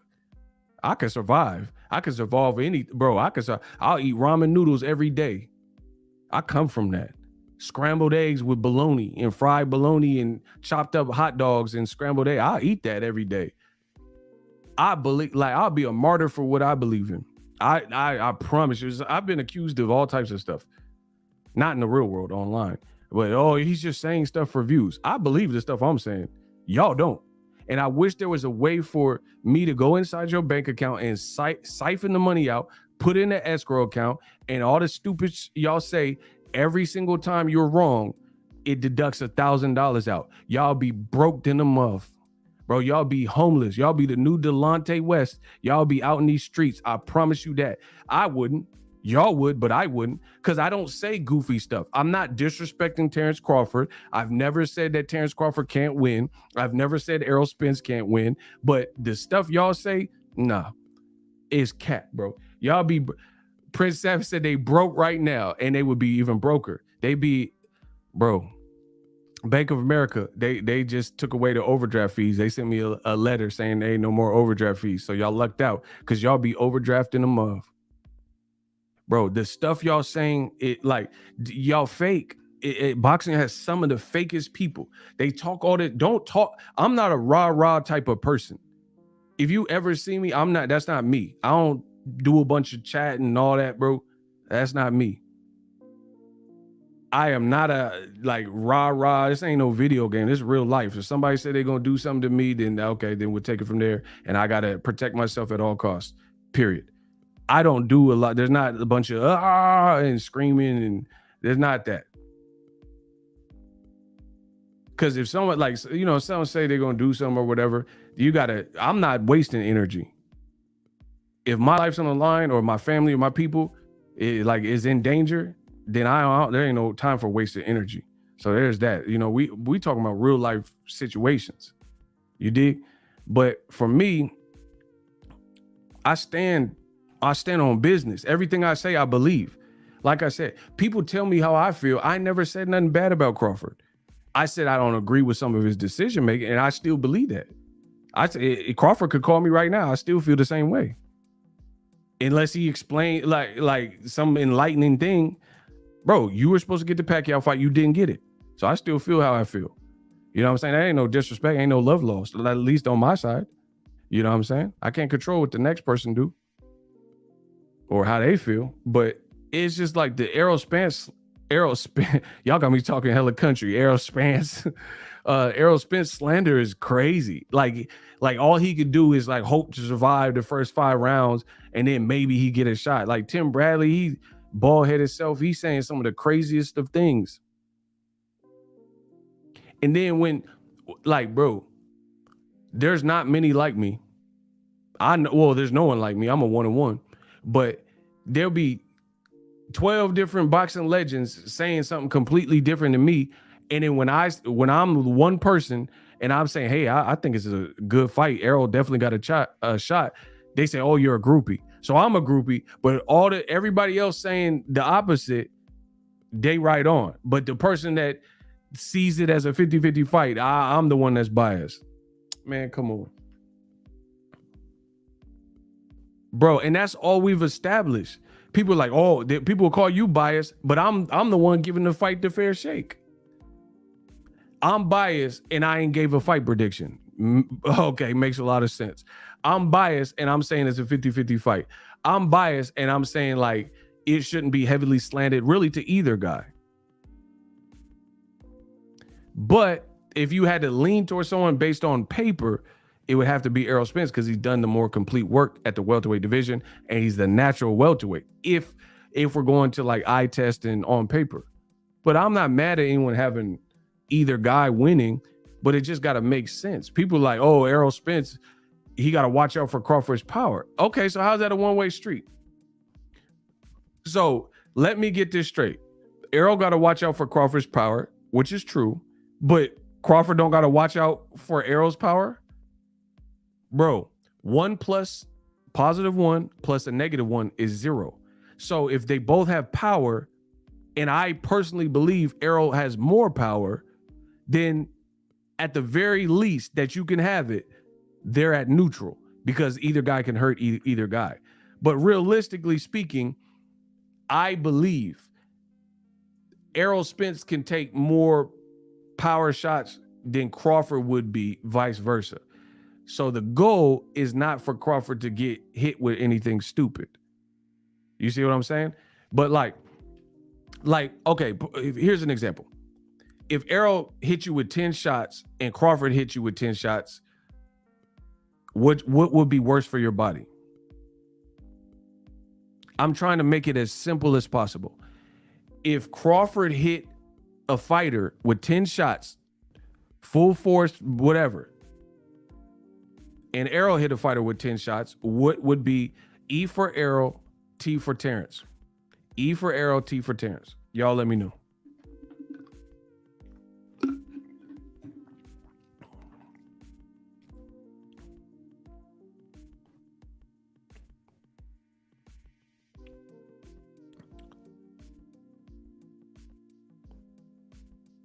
Hold on, come on. I'll get to you in 1 second.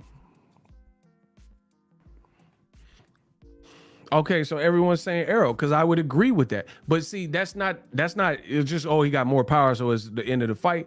But I'm not making that point because I'm not stupid. I know how boxing works. So I'm not saying because he has more power, he wins. That's not what it is. Because the same logic and rationale, I picked Shakur Stevenson to beat Oscar Valdez, but I do believe Oscar Valdez has more power. But it's not just about power. I get that. So don't say no stupid, oh, boards don't hit back, bricks don't hit, bags don't hit back. I get that. I'm not stupid. I picked Shakur, even though I don't think he has more power. So there's nothing wrong. See, we live in a goofy world where people don't want to have a civilized conversation, an adult conversation about facts and stats and, you know, break things down. Me, I started out like this with the breakdowns. It ain't changing. If we're rating power, I do believe Errol Spence, his power would be an echelon over Crawford. But that being said, that's not the only determining factor. Henceforth, Shakur, I picked him to win, even though Oscar Valdez has more power because of the stylistic matchup. But then when you look at Crawford and Spence, people are saying it like only Spence got to worry about for Crawford's shots, but Crawford don't got to worry about Spence's shots, which is highly confusing because I believe that Errol is more durable as well. So again, I don't think Crawford, it wouldn't be in his advantage to get hit with foolishness. So if he can avoid that, then he's doing good. But if Errol gets going and start hitting big shots, then that's a problem for anyone at welterweight. So that's not a knock on Crawford. It's a testament to Errol's power. What y'all talking about? Kamal Oz, Errol fought the tougher competition by far. Amen. Steel is forged in the flames and iron sharpens iron. Ooh, Kamal cooking. The disrespect and delusion is nuts. Ask Abraham Nova about Pedro Diaz, who trains Ugas as a trainer. Robisi had him under the ropes. That's all facts. With a single shot, if I'm not mistaken. But that's what I'm saying. Like, people don't want to, bro, people outside of myself, people are afraid to have breakdowns. It's sad what we're getting in boxing. And then if you do what I do and actually have an educated breakdown or civilized conversation, then they say, oh, you're a D rider. You love this fighter. You hate this fighter. Bro, miss me with all that. If that's how you feel, that's cool. Don't watch me ever again. Problem solved. But I'm just having civilized conversation. I love the sport of boxing. Boxing has saved my life in many ways. I want to see the fight. I don't care. Like, I want to see the fight. Show me what the fight. But then if I'm listening and interpreting what people are saying, it sounds like Kamal Oz was saying. It sounds delusional. Like, literally, bro, boxing is full of fakeness. That's not my lane. I'm always going to keep it real. I came in the game, keep it real. I'm always going to keep it real. Like, how do some of these dudes look at fights like Shakur versus Valdez, which was, let's play cap or fact, because y'all pissing me off. Get my likes up. Y'all pissing me off.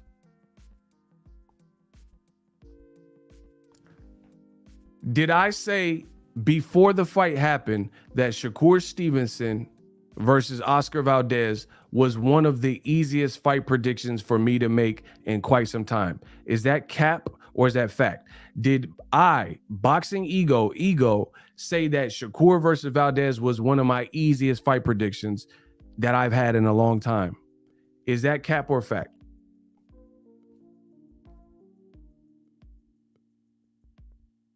Okay, it's fact. The regulars of my channel are letting you know this is what I said before the fight. And I even remember the reference. I said probably since Errol Spence versus Mikey Garcia. It's a good match on paper, but it's an easy fight for me to predict and project, not even on a disrespect to Mikey or Oscar Valdez, even though he failed with the Fentermeat. Because the stylistic matchup, I didn't see it working for the Mexican-American fighter in those given situations, either Mikey Garcia or Oscar Valdez, because of what they were up against. Point blank, period. It's not Mikey slander. It's not that I don't like Oscar Valdez. And both those fight predictions, guess what? I was dead on. I picked Errol Spence versus Mikey by a decision. That's what we got. And I picked Shakur. I said a decision, possibly late stoppage, depending on how much Valdez can take. And he took the shots, it got dropped, show heart, but he got dominated. Easy fight predictions. So I tend to think, I do all right. And people, oh, you're biased and stuff. Bro, I no matter what, I don't care what people say. Listen, if you want to make money in this world, do not care what people say. The moment you start caring too, I'm not saying you have a business and you're getting customer complaints and you don't care what they say. That's not what I'm talking about, because that's just foolish. And I think you guys know me well enough to know I would never tell you no foolish like that. I'm not saying if you have a business that if someone has a complaint about how they were treated or the product came broken, you don't handle that. I'm not saying that. But I'm saying you can't overly take in all this input about people who really don't matter. That's what I'm talking about. There's a lot of people that it's like, what's your level of expertise? What predictions you got right? Why don't you like? There's people that tell me for opening conversations that I'm biased. I'm just having a conversation with y'all. That's all this is. I get paid to have conversations. If I have a statement, I'll make a statement. If I have a prediction, I'll give a prediction. I ain't never ran from none of that. I open the floodgates. The Errol Spence slander is bad. I'm just having a conversation based on what I've seen. Some people are so beta male, so groupie, so sissified that they can't take it. If it sounds like the commentary is in favor of this fighter or that fighter, or is too pro Errol, then they get mad. I don't care. Kiss my ass. If you don't like the way I get down, don't watch me ever again. That is your choice. But it's not going to change anything. And like I said, I have yet to personally see or hear somebody that gave an educated Terence Crawford prediction with the Errol fight based on the values or, like, in my opinion, a direction that any of his fights have even looked like.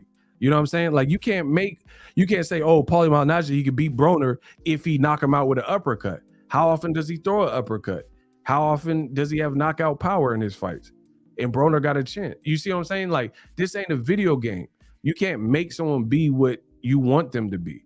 So the number one from all Crawford fans, if it, like, one, you got one faction of it that's saying Crawford, it's just ignorance. It's just like Errol sucks, Errol's a bitch, and you know, so I already put that in a pile and just throw that out the window, because anybody talking like that, I don't even care what you have to say, because you're not even showing respect to any of the fighters. Why should I respect your opinion? You know what I'm saying? Like, imagine if I just got on here and say, oh, F this fighter, F this guy sucked, and da-da-da-da. That's not how I break down any fight. Any fight. So if someone's rah-rah and all that, oh, Errol's garbage and he a bum and all right, I don't even listen to that. I don't even listen to it, because there's no point. There's no, like, if I'll listen to somebody if they're, it's all in the approach, period. It's all in the approach. If you approach it like a moron, then you get treated like a moron, straight like that. If you calling people, oh, this guy suck and he's overrated, bum, and, you know, bum squad, I don't care about none of that type of stuff, bro. But if you want to have an educated conversation, then that's something different. So beyond that, then now, keyword, operative word, educated. You giving a fiber to tell me when you seen this stuff that you saying that the person gonna do. That's how I assess where your head at. My man from Australia, gang. Sam Seals, let's get it. I got Bud winning, but Errol can win too. See, reasonable. I'm not anybody that's reasonable. Like, if you say Bud, he a great fighter and boom, boom, boom, good. That's cool. But he also say Errol can win. That's the type of fight I see. Errol's work rate, constant pressure is going to cause problems. But in the clinch, Errol be getting tossed around. I ain't seen that in the clinch part. But if Errol ain't stronger than Bud, it's a wrap. We'll see. Yeah, I don't care about nothing else if you ain't having no educated conversation. Shout out to Sam Seals. It's like that. Like, and we live in a society where people think to uplift, like, listen, we live in a society that believes that to shine, you got to dim somebody else's light. I don't believe in that. I don't believe in that. I'm going to shine regardless. I'm going to shine, and I'm going to shine the brightest. I don't care what the next person is doing. I don't ever got to dim somebody else's light. If somebody put the work in, I respect it. If I know about you, I don't ever dim somebody's light so I can shine. I just do what I do. You know what I mean? So you've never heard me say, people all mad and then they feeling, oh, Crawford, you hate him. Bro, why would I hate Crawford? Phenomenal fighter. Why would I hate him? But again, you emotional. So we just put that off to a pile. I listen, I ain't gonna front. I treat the game of boxing like I treat my laundry. I ain't even gonna hold you. And that's what I do in life. I treat life like laundry. I just sort it into the pile it belongs. You got the black pile, you got your neutrals and grays, you got your linen, you got your white. And that's what I do in life. I just put you in the pile you belong. You in the piece of pile. You're inspirational, motivational. You got your head on straight. You trying to do something with your life. You taking care of your kids, your family. I put you in the, I respect you in the respect pile. That's all I do in life. I sort life like I sort laundry. Listen, and that just doing that goes a long way. Because you mess around and get people that's toxic and negative, you get too many of them, you ain't gonna make it. Birds of a feather flock together. So you got to get a toxic pile. You got to get a negative pile. Yeah, you in the negative pile. I can only deal with you for 30 minutes. I ain't gonna spend no time in the negative pile. Bro, life is like laundry. You just sort it out accordingly. Bro, I don't deal with the negative pile. The negative pile, that's like socks, and you can't find the mate to the socks. The socks got holes in the bottom and the toes is poking out. Bro, that's toxic people. I just throw that away and I'll start from scratch. You hear me? Bro, you know when you got socks and you're like, man, I ain't never found the other sock, the mate to this particular sock, and you look at the big toe, there's a hole in it. I'll just throw that away. That's what I do to negative people. I throw them away or minimize it. You'll never get ahead if you don't do that. Never. Or it's gonna be much harder. And like, if I'm trying to swim, I don't need no anchor. I ain't a ship. I ain't a boat. If you don't want to be docked, then you got to get away from negative people because they the anchor.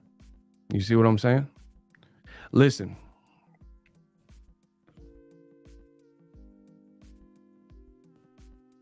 I said you see positive people and you're going to be like, thank you. You get around negative people, you a boat, you getting docked. That's an anchor. Listen, hold on. What are we talking about?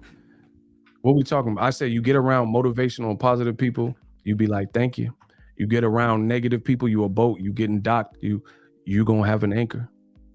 I don't deal with that.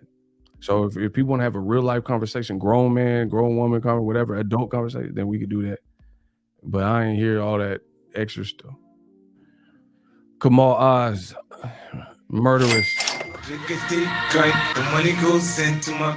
Notice how the man fans and corporate media justifiably praised the Cuban school for its technical excellence, but try to discredit Errol and Wilder when they beat prolific Cuban fighters in the last several years. Facts, Kamal. Kamal hitting you over the head with the facts. You see, that's why Eagle's army is so great, because it's strength in numbers. And there's so many, from Sura to Kenya to Kamal and Prince Savage. There's just, you surrounded, Isaiah in here. You're surrounded by too much greatness. It ain't just me. It's Ego's army. We do this. Bro, this is just too much. This is real boxing. We give you that real boxing. We giving you what you need.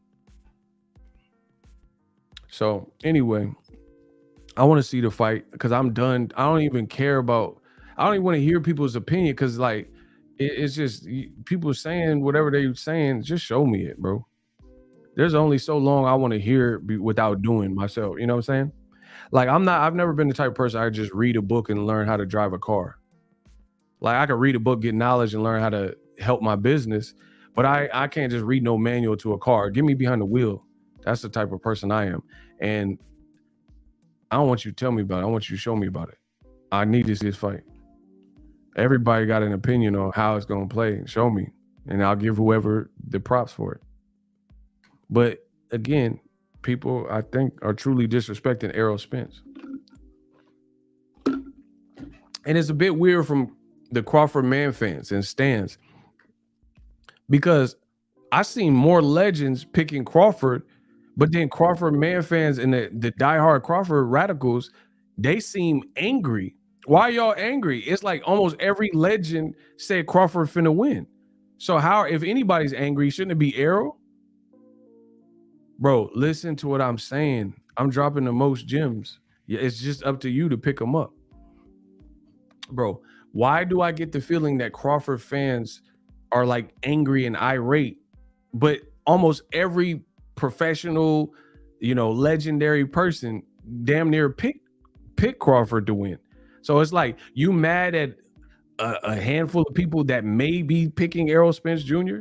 Bro, literally Hasim Rahman and Paulie Malignaggi, that is literally the only professional boxers that I can even think of off the top of the dome that picked Errol Spence.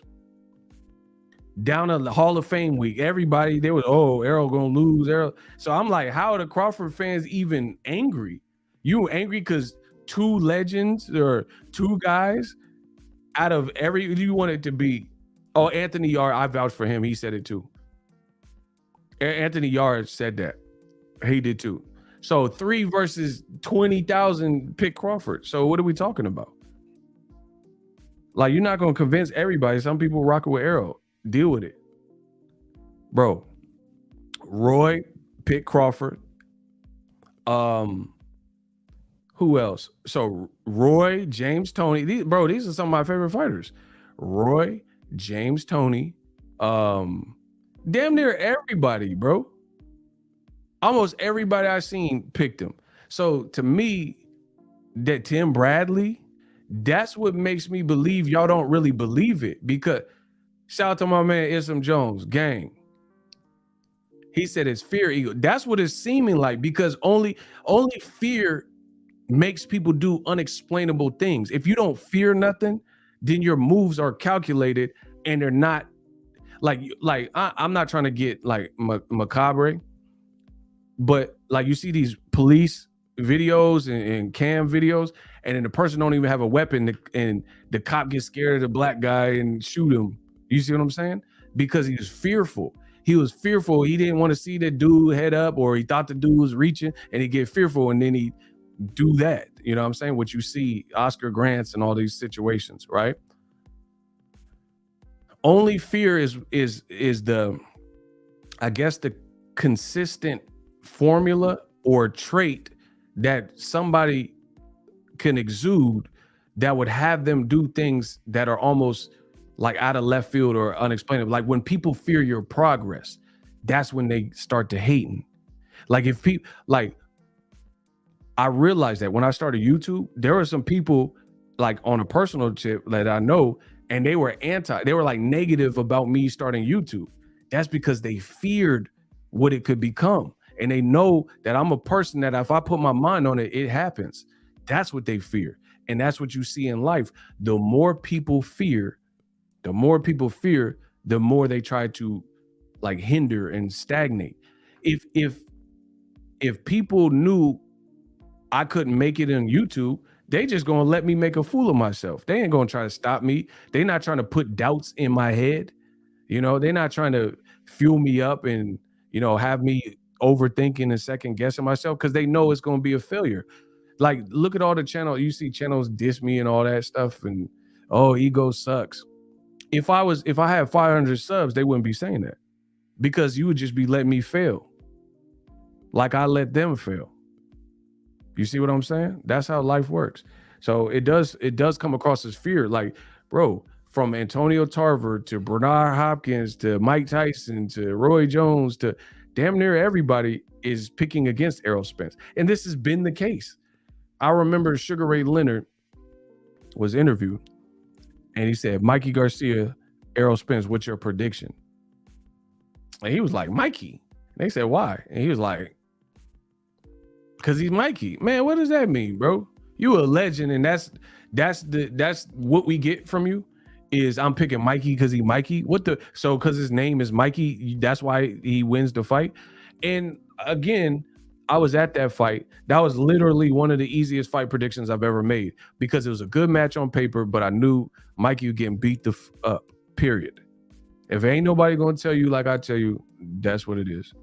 That was such an easy, like, and bro, Errol Spence knew it was going to be an easy fight because he didn't even want to fight. I caught up with Errol Spence in Vegas for the Edeslandi Lara, all the times matchup. Edeslandi Lara, when he was fighting against Jared Hurd, Errol was out there. And I talked to Errol, and he was almost a bit dismissive, because like I said something like, oh, Mikey keep calling you out. And he was like, you know, he was like not even tripping off it. Like, he's like, yeah, I mean, we can run it if that's what he want. But he wasn't even like, oh, yeah, I can't wait. I've been wanting to fight Mikey. So I don't even think, bro, but when them networks hit you up, Fox is talking about, oh, we going to pay you. You get the hometown fight. It's going to be AT&T Stadium. And then he's like, all right, let's get it. Because he's not afraid of Mikey. and you knew, like, you know what I'm saying? Why wouldn't you do that? Just, it was a good fight. It represented great business. Of course you're gonna do that. But Sugar Ray Leonard, out of all people, bro, and listen, I hate to say it, but I'm gonna say it. A lot of times it'd be black fighters. Listen, a lot of the conversations we having, it'd be black fighters that, you know, that are picking against certain people. And it's not just, I'm not just, because Errol and Crawford, they both black. But what I'm saying is, even when it's like Floyd versus Ricky Hatton and who Maidana, it'd be people, black fighters picking against Floyd. Like, come on, bro. Floyd gave you 48, 49, 55. How many fights did he got to fight for you to be like, all right, this man in the zone, it's going to be hard to beat him. Like, bro, it got to a point where I was just like, I ain't even picking against Floyd. What for? Like, it's not that I was ever picking against him, but I'm just saying he got to the zone where it's like he too smart. And it's like, no matter how good the other dude was, it's just like, it wasn't sensible to pick against him. Yeah, people were against Wilder too. Everyone hating and saying Wilder suck and all, you know what I mean? It's crazy. But I don't see why the Crawford fans are so like irate and radical, because I'm having a conversation. I ain't even made no fight prediction. And you got Crawford fan, oh, you're mad, just say you hate Crawford. I'm not gonna say something that's not true. Bro, I don't talk and do boxing based on who I hate and like. Like, I'm a grown man, bro. Who operates like this? Who does this stuff? Like, you know what I'm saying? People act like little kids in this boxing game. I can appreciate Crawford. I can appreciate Errol Spence, but again, the commentary I'm seeing is just like super, super slanted. It's super slanted, bro. Like, I really think it's a good fight. You can make an argument for both. And if anybody approached that as such, I wouldn't be mad at that. But that's not what I'm hearing. Bro, I'm hearing legends of boxing basically suggest that, like, Errol Spence has a puncher's chance. Like, this is crazy, bro.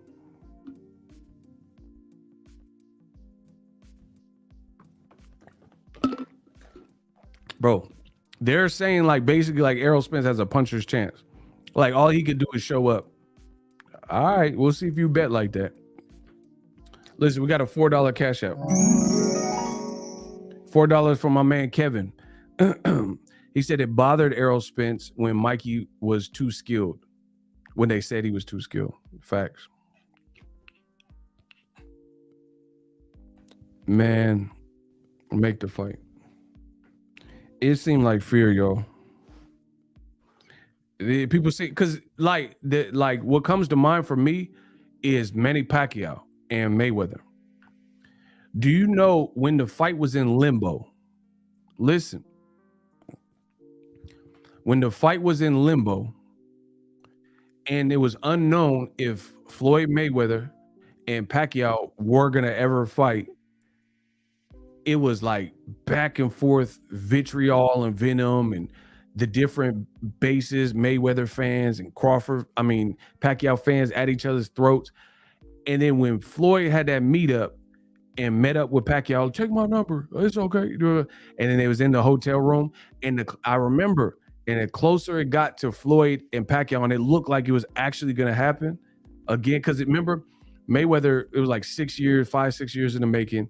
There were a couple, like 2 times, the needles and stuff didn't work. Then Floyd said he called Pacquiao, offered him $40 million, no pay-per-view. That didn't go through. And then it died down. It was just Mayweather fans, Pacquiao fans arguing and all that. Wah, wah, wah, wah. And then later, when they had that Miami Heat thing, it looked like it was going to go down. And then they were like, Les Moonves and CBS and Showtime and everyone's involved, blah, blah, blah. And the closer it got to the fight and the more it looked like it was going to be a reality, then I start seeing the fear. All the people that were talking about Pacquiao going to do this and that and destroy Mayweather, and Mayweather's afraid of southpaws, they started acting different because they knew the reality was near. They knew the ultimate. See, I firmly believe there are a lot of people in boxing particularly and online, but in boxing particularly, they truly, they like when it's a theory. They don't want to see, there are a bunch of theorists. We got boxing theorists. They don't want to see that theory put into practice. They don't want to see that theory tested. They want it to stay a theory. You know, remember when you did a science fair project and you had a hypothesis, and then by the end of the science fair project, you're like, oh, can this plant survive under a neon light? And you say what you feel and all that in the hypothesis. But by the end of the science fair project, after you run the case study and you run the test, you had to determine if your hypothesis was correct or not. And I firmly believe in the sport of boxing, there's a lot of fans that are fake as FAF. You fake as, you only want to do the hypothesis. You don't really want to run the test, because in boxing, running the test, block, rocking, and rolling. We ain't checking nothing. Don't you ever interrupt me. Block him. We don't do soliciting over here. They don't want to run the test.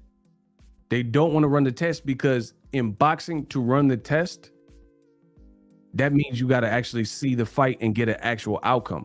I firmly believe there are people that would rather be online arguing and talking than to actually see an outcome. Because when it's just a theory, when it's just a hypothesis, when it's just an educated guess, when it's just speculative, you can always remain in that little bubble. The moment the fight happens, it moves beyond your opinion, because your opinion gets tested. And that's the same thing in life. People want to succeed, but they don't want to suffer. They don't want to get tested. To get to the success, you must be tested. You must go through some type of growing pain or some type of suffrage or suffering to get to that. But the reason some people achieve and some people don't achieve is because the people that understand success is over here, I got to take these steps. Those are the entrepreneurs. Those are the pioneers. Those are the Bruce Lees. Those are the Kobe Bryants. Those are the Michael Jordans. Those are the boxing egos, because you have to understand the process and you have to love it. No matter how much you hate it, you got to love the process. But there's a lot of people in boxing, just like success, they will not reach the success because they don't like the hustle. Part of what makes me a creator is that process of figuring it out. It's annoying in real time. Like when my audio giving me problem or whatever, I forgot this and that, but you know, it's part of it. And I think in boxing, you have people, they rather just like Ryan Garcia and Gervonta Davis, they want to just talk about it. They don't really want to fight for real, because you get to see if Gervonta Davis does what we all think he's going to do to Ryan Garcia. So they want to keep it in this level of uncertainty. It's also similar, because I'm the king of analogies. It's similar to a dude that doesn't want to commit to a girl. Like, he enjoys the sex. He enjoys going on a couple of dates with her, but he don't want to marry this chick. He don't want to actually, you know, introduce the chick to his family. So he keeps her in that certain bracket of uncertainty. You want to do the intimacy. You want to sleep with him. You want to occasionally go to the movies with him, but you don't want to call that girl your girl. That's how a lot of people in boxing act. They saying they want to see Terence Crawford, Errol Spence, but I could tell by their fear, they don't really want to see it. Because me, I have nothing to lose. I'm a boxing fan. It's a great fight.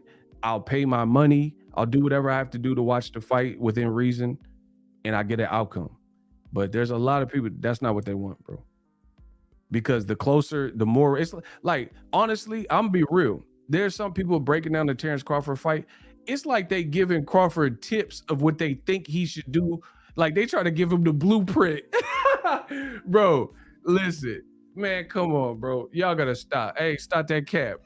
Bro, when I'm listening to some of these breakdowns, it's like you trying to shoot him the tips of what you think will beat Errol more than what you believe. See, I ain't never took no fight and broke down. Like, if I pick Tank to beat Rolly, I'm not giving Tank the tips to beat Rolly. Like, I think Tank beats Rolly and he beat Rolly. You see what I'm saying? Like, bro, these dudes, it's like they try to give him the keys to victory.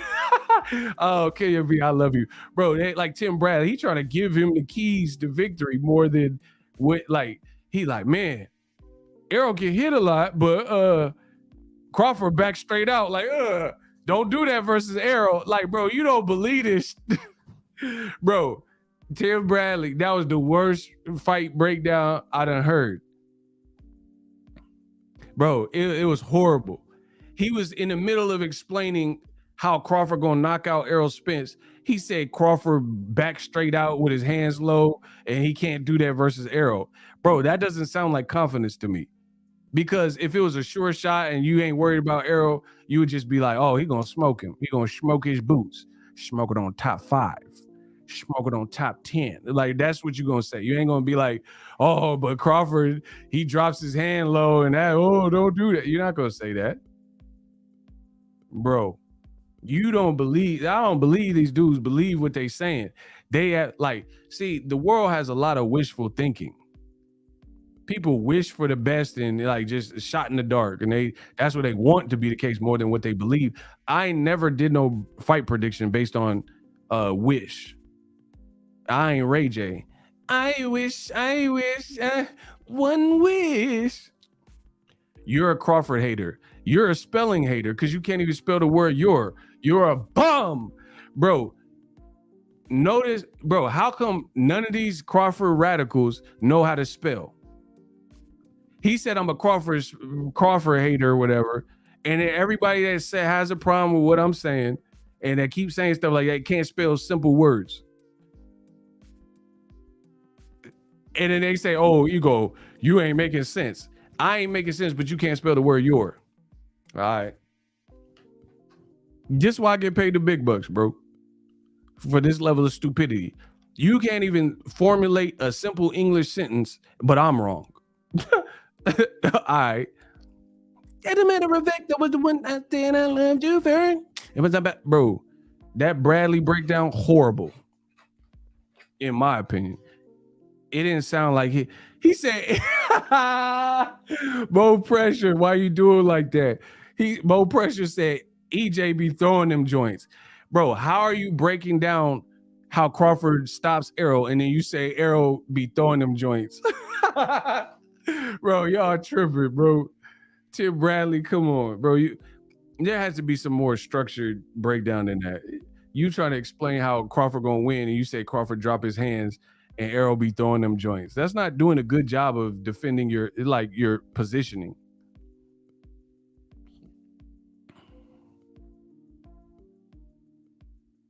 Bro, if you at war and then like you going to war, you know what I mean? And you like, oh, America's gonna win this war, and you like, but the Vietnamese, they got good traps. Like, bro, listen, if you going to war, bro, listen, if you going to war, you gotta go in confident. That don't seem confident, bro. You like, oh, America gonna win, but the Vietnamese, but Charlie know how to make them traps. He be in the tree with the traps, bro. He got a landmine out in the field, bro. That don't sound. Hey, bro, you got to give me a new platoon, cuz, bro. I need a new platoon, cuz that don't sound confident, bro. If you say, oh, America gonna win this war, but the Vietnamese,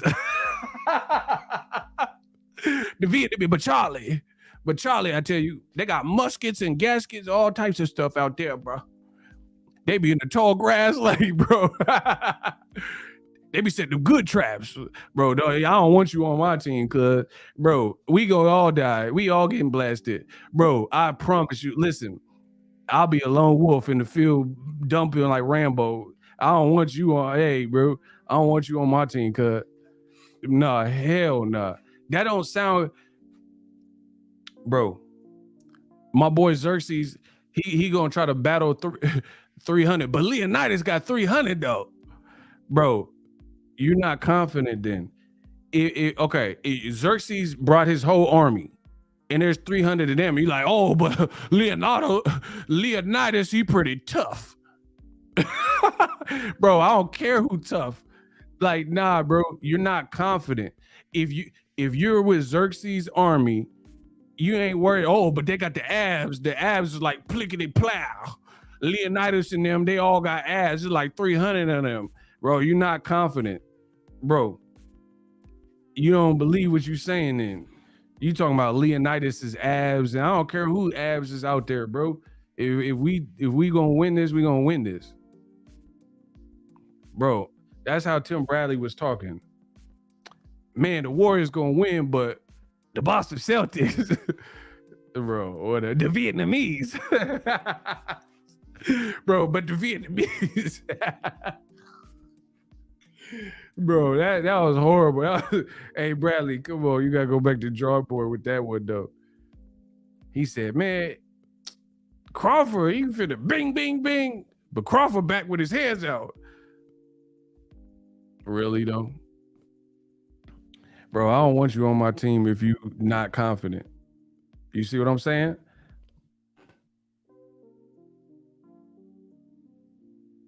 And then, like I said, a lot of the breakdown just sounds slanted. Crawford has power, yes, but Errol Spence has power too, and I think Errol has more power. So, what are we talking about? How are you going to say Errol needs to watch out for Crawford's power, but then not is only one way? Is only Errol need to watch out for Crawford's power? That doesn't even make sense, bro. If two guys have power and one guy has more power, then how can your commentary only suggest that one person has to worry about the power? Like, it's like prime San Antonio Spurs and the prime Golden State Warriors play each other, and you're like, oh, but San Antonio got them shooters. Okay, the Golden State Warriors got them shooters. So what are we talking about? Bro, how are you worried about one shooting team, but then the Warriors got Steph Curry? They got shooters. They got Clay. They got Poole. So what are we talking about? You know what I'm saying? Like, so that is just like, to me, it doesn't even feel like it's an effort being made to give a real actual breakdown, because you can't just bring up Crawford's power like he's the only one with two hands. Errol Spence, in my honest opinion, has more power. Bro, Errol Spence's face, bro, you fight Errol Spence, and at the end of the fight, you looking jacked up. Is that cap or fact?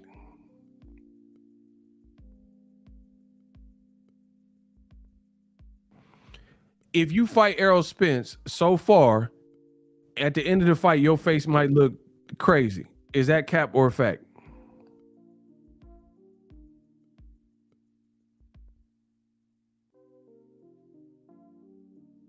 Bro, Errol Spence might punch the bejesus out of you. What are y'all talking about?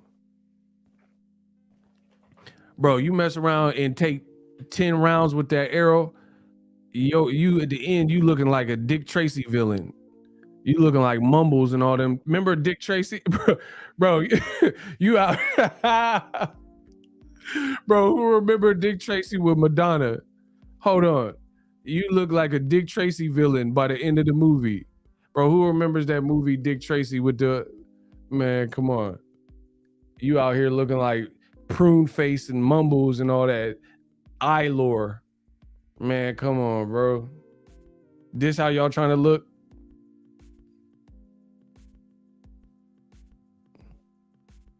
Bro, is that how y'all trying to look at the end of the fight? Face all swole up. You looking like Prune Head or whatever them names was. From Flat Top, yeah, Mohawk, Flat Top, bro. Bro, look. You out here looking like Cuz from Dick Tracy. Look, all of the villains. Bro, this is you when they reading the scorecard or reading the official. And we go to the judges for the official time of stoppage. And you just...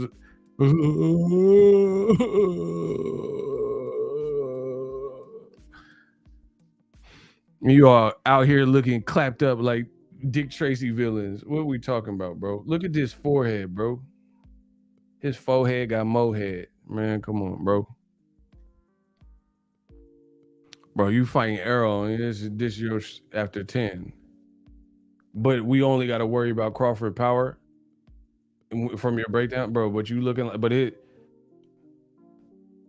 this how you looking at the end of the fight, bro. And Ugas' girl is fine in the mud. He couldn't even see her at the end of the fight. She was fine though, bro. Ugas' girl fine. He couldn't even look her. Bro, she a dime. She went from a 10 to a 5 because he only see half of her. That's a bar. Hold on. Listen, I ain't trying to steal this girl. I ain't after her.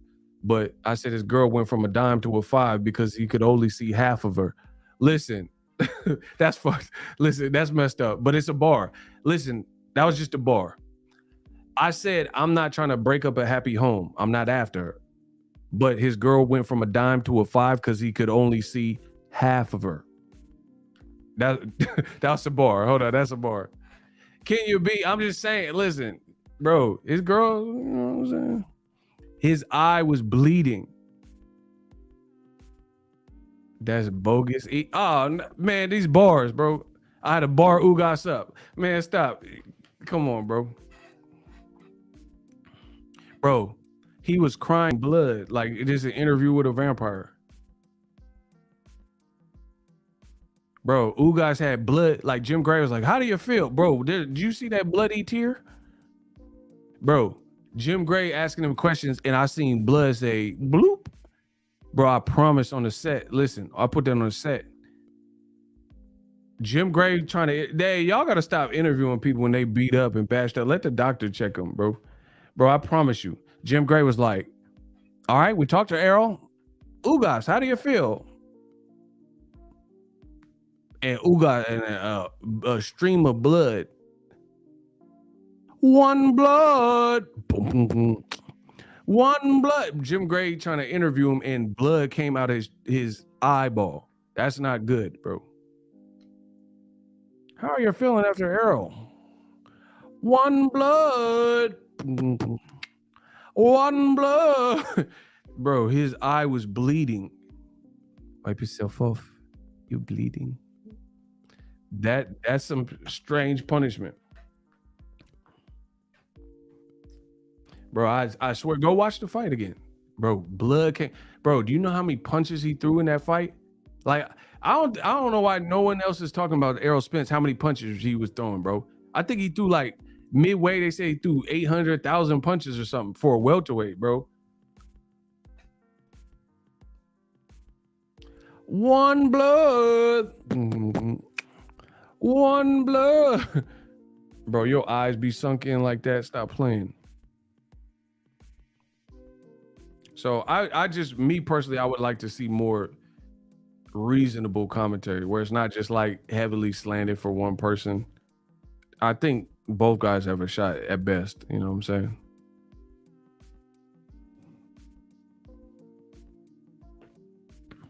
And like, truth be told, I feel like the Ugas fight particularly, that was overstated, bro. People got gassed up in the 6th round. Ugas didn't really do much in the fight, bro. I'm not even gonna hold you. I like Ugas. He cool. We was on the same flight one time, coming back from a fight. He wasn't fighting, but he was on the, he just, I don't know. He was just a spectator. We was on the same flight. Him and his girl was right there. Bro, Ugas didn't really do much. Like, how many rounds y'all give Ugas? I didn't really give him many rounds, bro. And see, fans got to learn how to watch boxing like me, because like, I'll be one shot, one kill. I could watch it one time and get a good grasp of what happened. It's seldom that I have to. I mean, I watch boxing again, like the same fight, but it's seldom that I have to watch it again. It has to be a fight like Jermell Charlo versus Castano, where it's like so much is going so fast and you living in the moment. You're like, okay, let me slow it down. Let me watch it again. But Errol Spence, if you watch the fight again a week after when they did the Showtime re-air, bro, Ugas didn't really do much. Like people made it seem, people made it seem like Errol like struggled with Ugas. Bro, outside of that 6th round free shots, Ugas didn't really do much. And then it got worse after the mouthpiece. How is your claim to fame free punches and then the whole fight got worse for you after that whole sequence? Then you really woke up a dog or whatever the hell is inside of Errol Spence.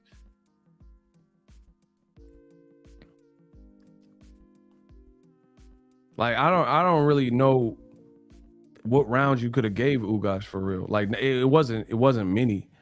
But people keep talking about this. See, that's why I said boxing, I just do my thing. I can't really speak for other people, but like, it's like people really just look for the low-hanging fruit. They're like, oh, his mouthpiece, and that becomes like almost a narrative or talking point. Oh, if that would have been a Terence Crawford, bro. That's a glitch in the matrix. How did he respond to it? You can't just like that's like you pick out the worst moments of my life and be like, this is ego. Okay, but what about me now? I got through that. Whatever that thing was, that bad year, that bad time, that bad experience, that L that I took. Okay, but what about now? You know what I'm saying? Like, if you truly want to win, losses are inevitable. You have to lose to win. How would you even know what a win feels like if you ain't never lost? So people in boxing, particularly, I always say it, they go for the low-hanging fruit. People are like, but Errol's eye, but Errol's car wreck, but the mouthpiece. Bro, you're naming 3 things that all occurred. Yes, I get it. But his whole career has spanned all these fights, and you're talking about 3 things that don't look like it compromised in a negative way who he is as a fighter. If anything, Errol looks more mean or more focused at the very least since all of these things happened. And I remember watching Arnold Schwarzenegger. Arnold got his interview, and he was talking about when he was auditioning in Hollywood for roles. This was before like bodybuilding was like a niche market and a trend. This is like 60s, 70s or whatever, where bodybuilding wasn't widely accepted. So anyway, Arnold said he would audition for these movies, and the directors would be like, hell no, you're way too big, and that's going to look crazy on camera. You're going to look like it's a Marvel movie before Marvel movies, right? But then Arnold got into his bag and he stuck with it, he said. And he said the same thing that was a liability. They didn't want me on camera because they said I was too big and it's going to look crazy. That's what he made his name in Hollywood for, being the muscle-bound, dude from Australia. And then income like Van Damme's and Stallone's as well, right? So Arnold was basically saying the same thing that was a liability became my biggest asset when I did Terminator, when I did Conan. He said if Arnold wasn't built like this, we couldn't have had Conan the Barbarian. We would have had to like put fake muscles and makeup and 10 hours of makeup on him. So that's the dope thing about life, is people are going to tell you certain things are to your detriment, but only you decide if those things are really to your detriment. It could be that same thing that people are telling you is your liability is your biggest asset. He also said his accent worked in his favor. And he said James Cameron was like, if he didn't talk like this and his English didn't sound like that, it wouldn't have made the Terminator what it was. You know what I'm saying? If we just got some Tom Selleck or something. So I tend to look at life like that. Like, people keep bringing up 3 things in Errol's life, like drinking and the car crash, eye injury, no Pacquiao fight, and there was one more. Oh, the Ugas mouthpiece. They just keep circling back on these points, and that's it. Like that. So that's all you gathered. What about those same things may have made him more of a monster, or may have made him stronger? Only you can decide that. You know what I'm saying? That's why I'm not understanding how that's a constant talking point. Like, if anything, of course, when he first came back, I was like curious, like, oh, is he the same fighter? Everyone was, you know what I mean? Because we don't know. But he's already had 2 fights back. So I keep asking the same thing in boxing. How many times does he have to fight and perform for you to be like, all right, he's moved on from that? You know what I'm saying? Like, if you've seen a guy who was a successful entrepreneur and he got held back in the 3rd grade and he had to do the 3rd grade twice in 1991, but now he's worth $1 billion. I mean, are you going to keep bringing up the 3rd grade? Oh, you got held back. Okay, he got held back, but now he's worth $1 billion. He's worth more than everybody in this room. How, you know what I'm saying? Like, I don't believe in like this scarlet letter, if you will, where somebody has a bad time with something and that forever hangs over their head and nothing else could be discerned or decided except for bringing up this thing. You see what I'm saying? Unless it's like some, R. Kelly heinous crimes or something like, you know what I'm saying? But I'm not condoning drinking and driving and all this type of stuff, but it happened. It is what it is. But how long does that become the talking point to justify whether he wins or loses? That's my question to you. When he's already given you 2 full-on fights. That's one fight was 12 rounds with Danny Garcia. One fight was 10 rounds with Ugas. He gave you 22 rounds to show you who he was and his character. How long does this go on? That's my question. It's like he gonna be 42 and people, the accident. I mean, what are we doing? So I don't really factor that in at this point. I think he's already, if he loses based on Crawford being a beast, you know what I mean? Rather than anything else. Because to be honest, I thought Spence looked in better shape versus Ugas than he did at the weigh-in for Mikey and the weigh-in for Sean Porter. And I was at 2 of the 3 fights. I ain't been covering no fights in the pandemic, but outside of that, I was at Mikey. I was at the Spence fight with Sean Porter. And I thought his shape, I thought he looked more, I thought Ugas was the best shape he'd been in for a minute. You know what I'm saying? Like he was underweight. Like he weighed like 146 when he fought Mikey, but he looked like hella lean, like he was 6-packed up, but it's different. Him having that nutritionist or whatever he doing, new focus, whatever is doing, he just looked like he arrived at the similar weight in a better way. And it's hard to explain without knowing, what I'm saying, a bunch of pictures and showing you and whatever. But if you know, you know. I truly believe the nutritionist being on board, maybe a realigned, recalibrated focus, rejuvenated feeling, almost losing his life, whatever it was, I think he arrived at the weight in a more healthy version. Because you have to understand, I know a lot of fighters. Some of these dudes do unorthodox stuff that's not good for you to arrive at their weight. Like they'll be in scalding water and all types of wearing 18 sweatsuits and articles of clothing and all this stuff. You could really mess yourself up if you do it wrong. Miscalculations, dehydration, no liquid, no, you know what I'm saying? Whatever. Anyway, I'm out. I gave y'all the stream that I wanted. Everybody enjoy. I'll be back with some more heat. Deuces.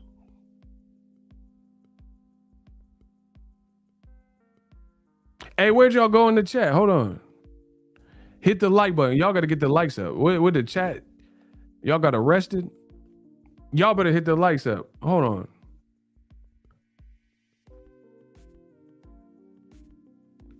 Bro, I ain't seen, there ain't no comment, man. What? Y'all just listening? All right, whatever.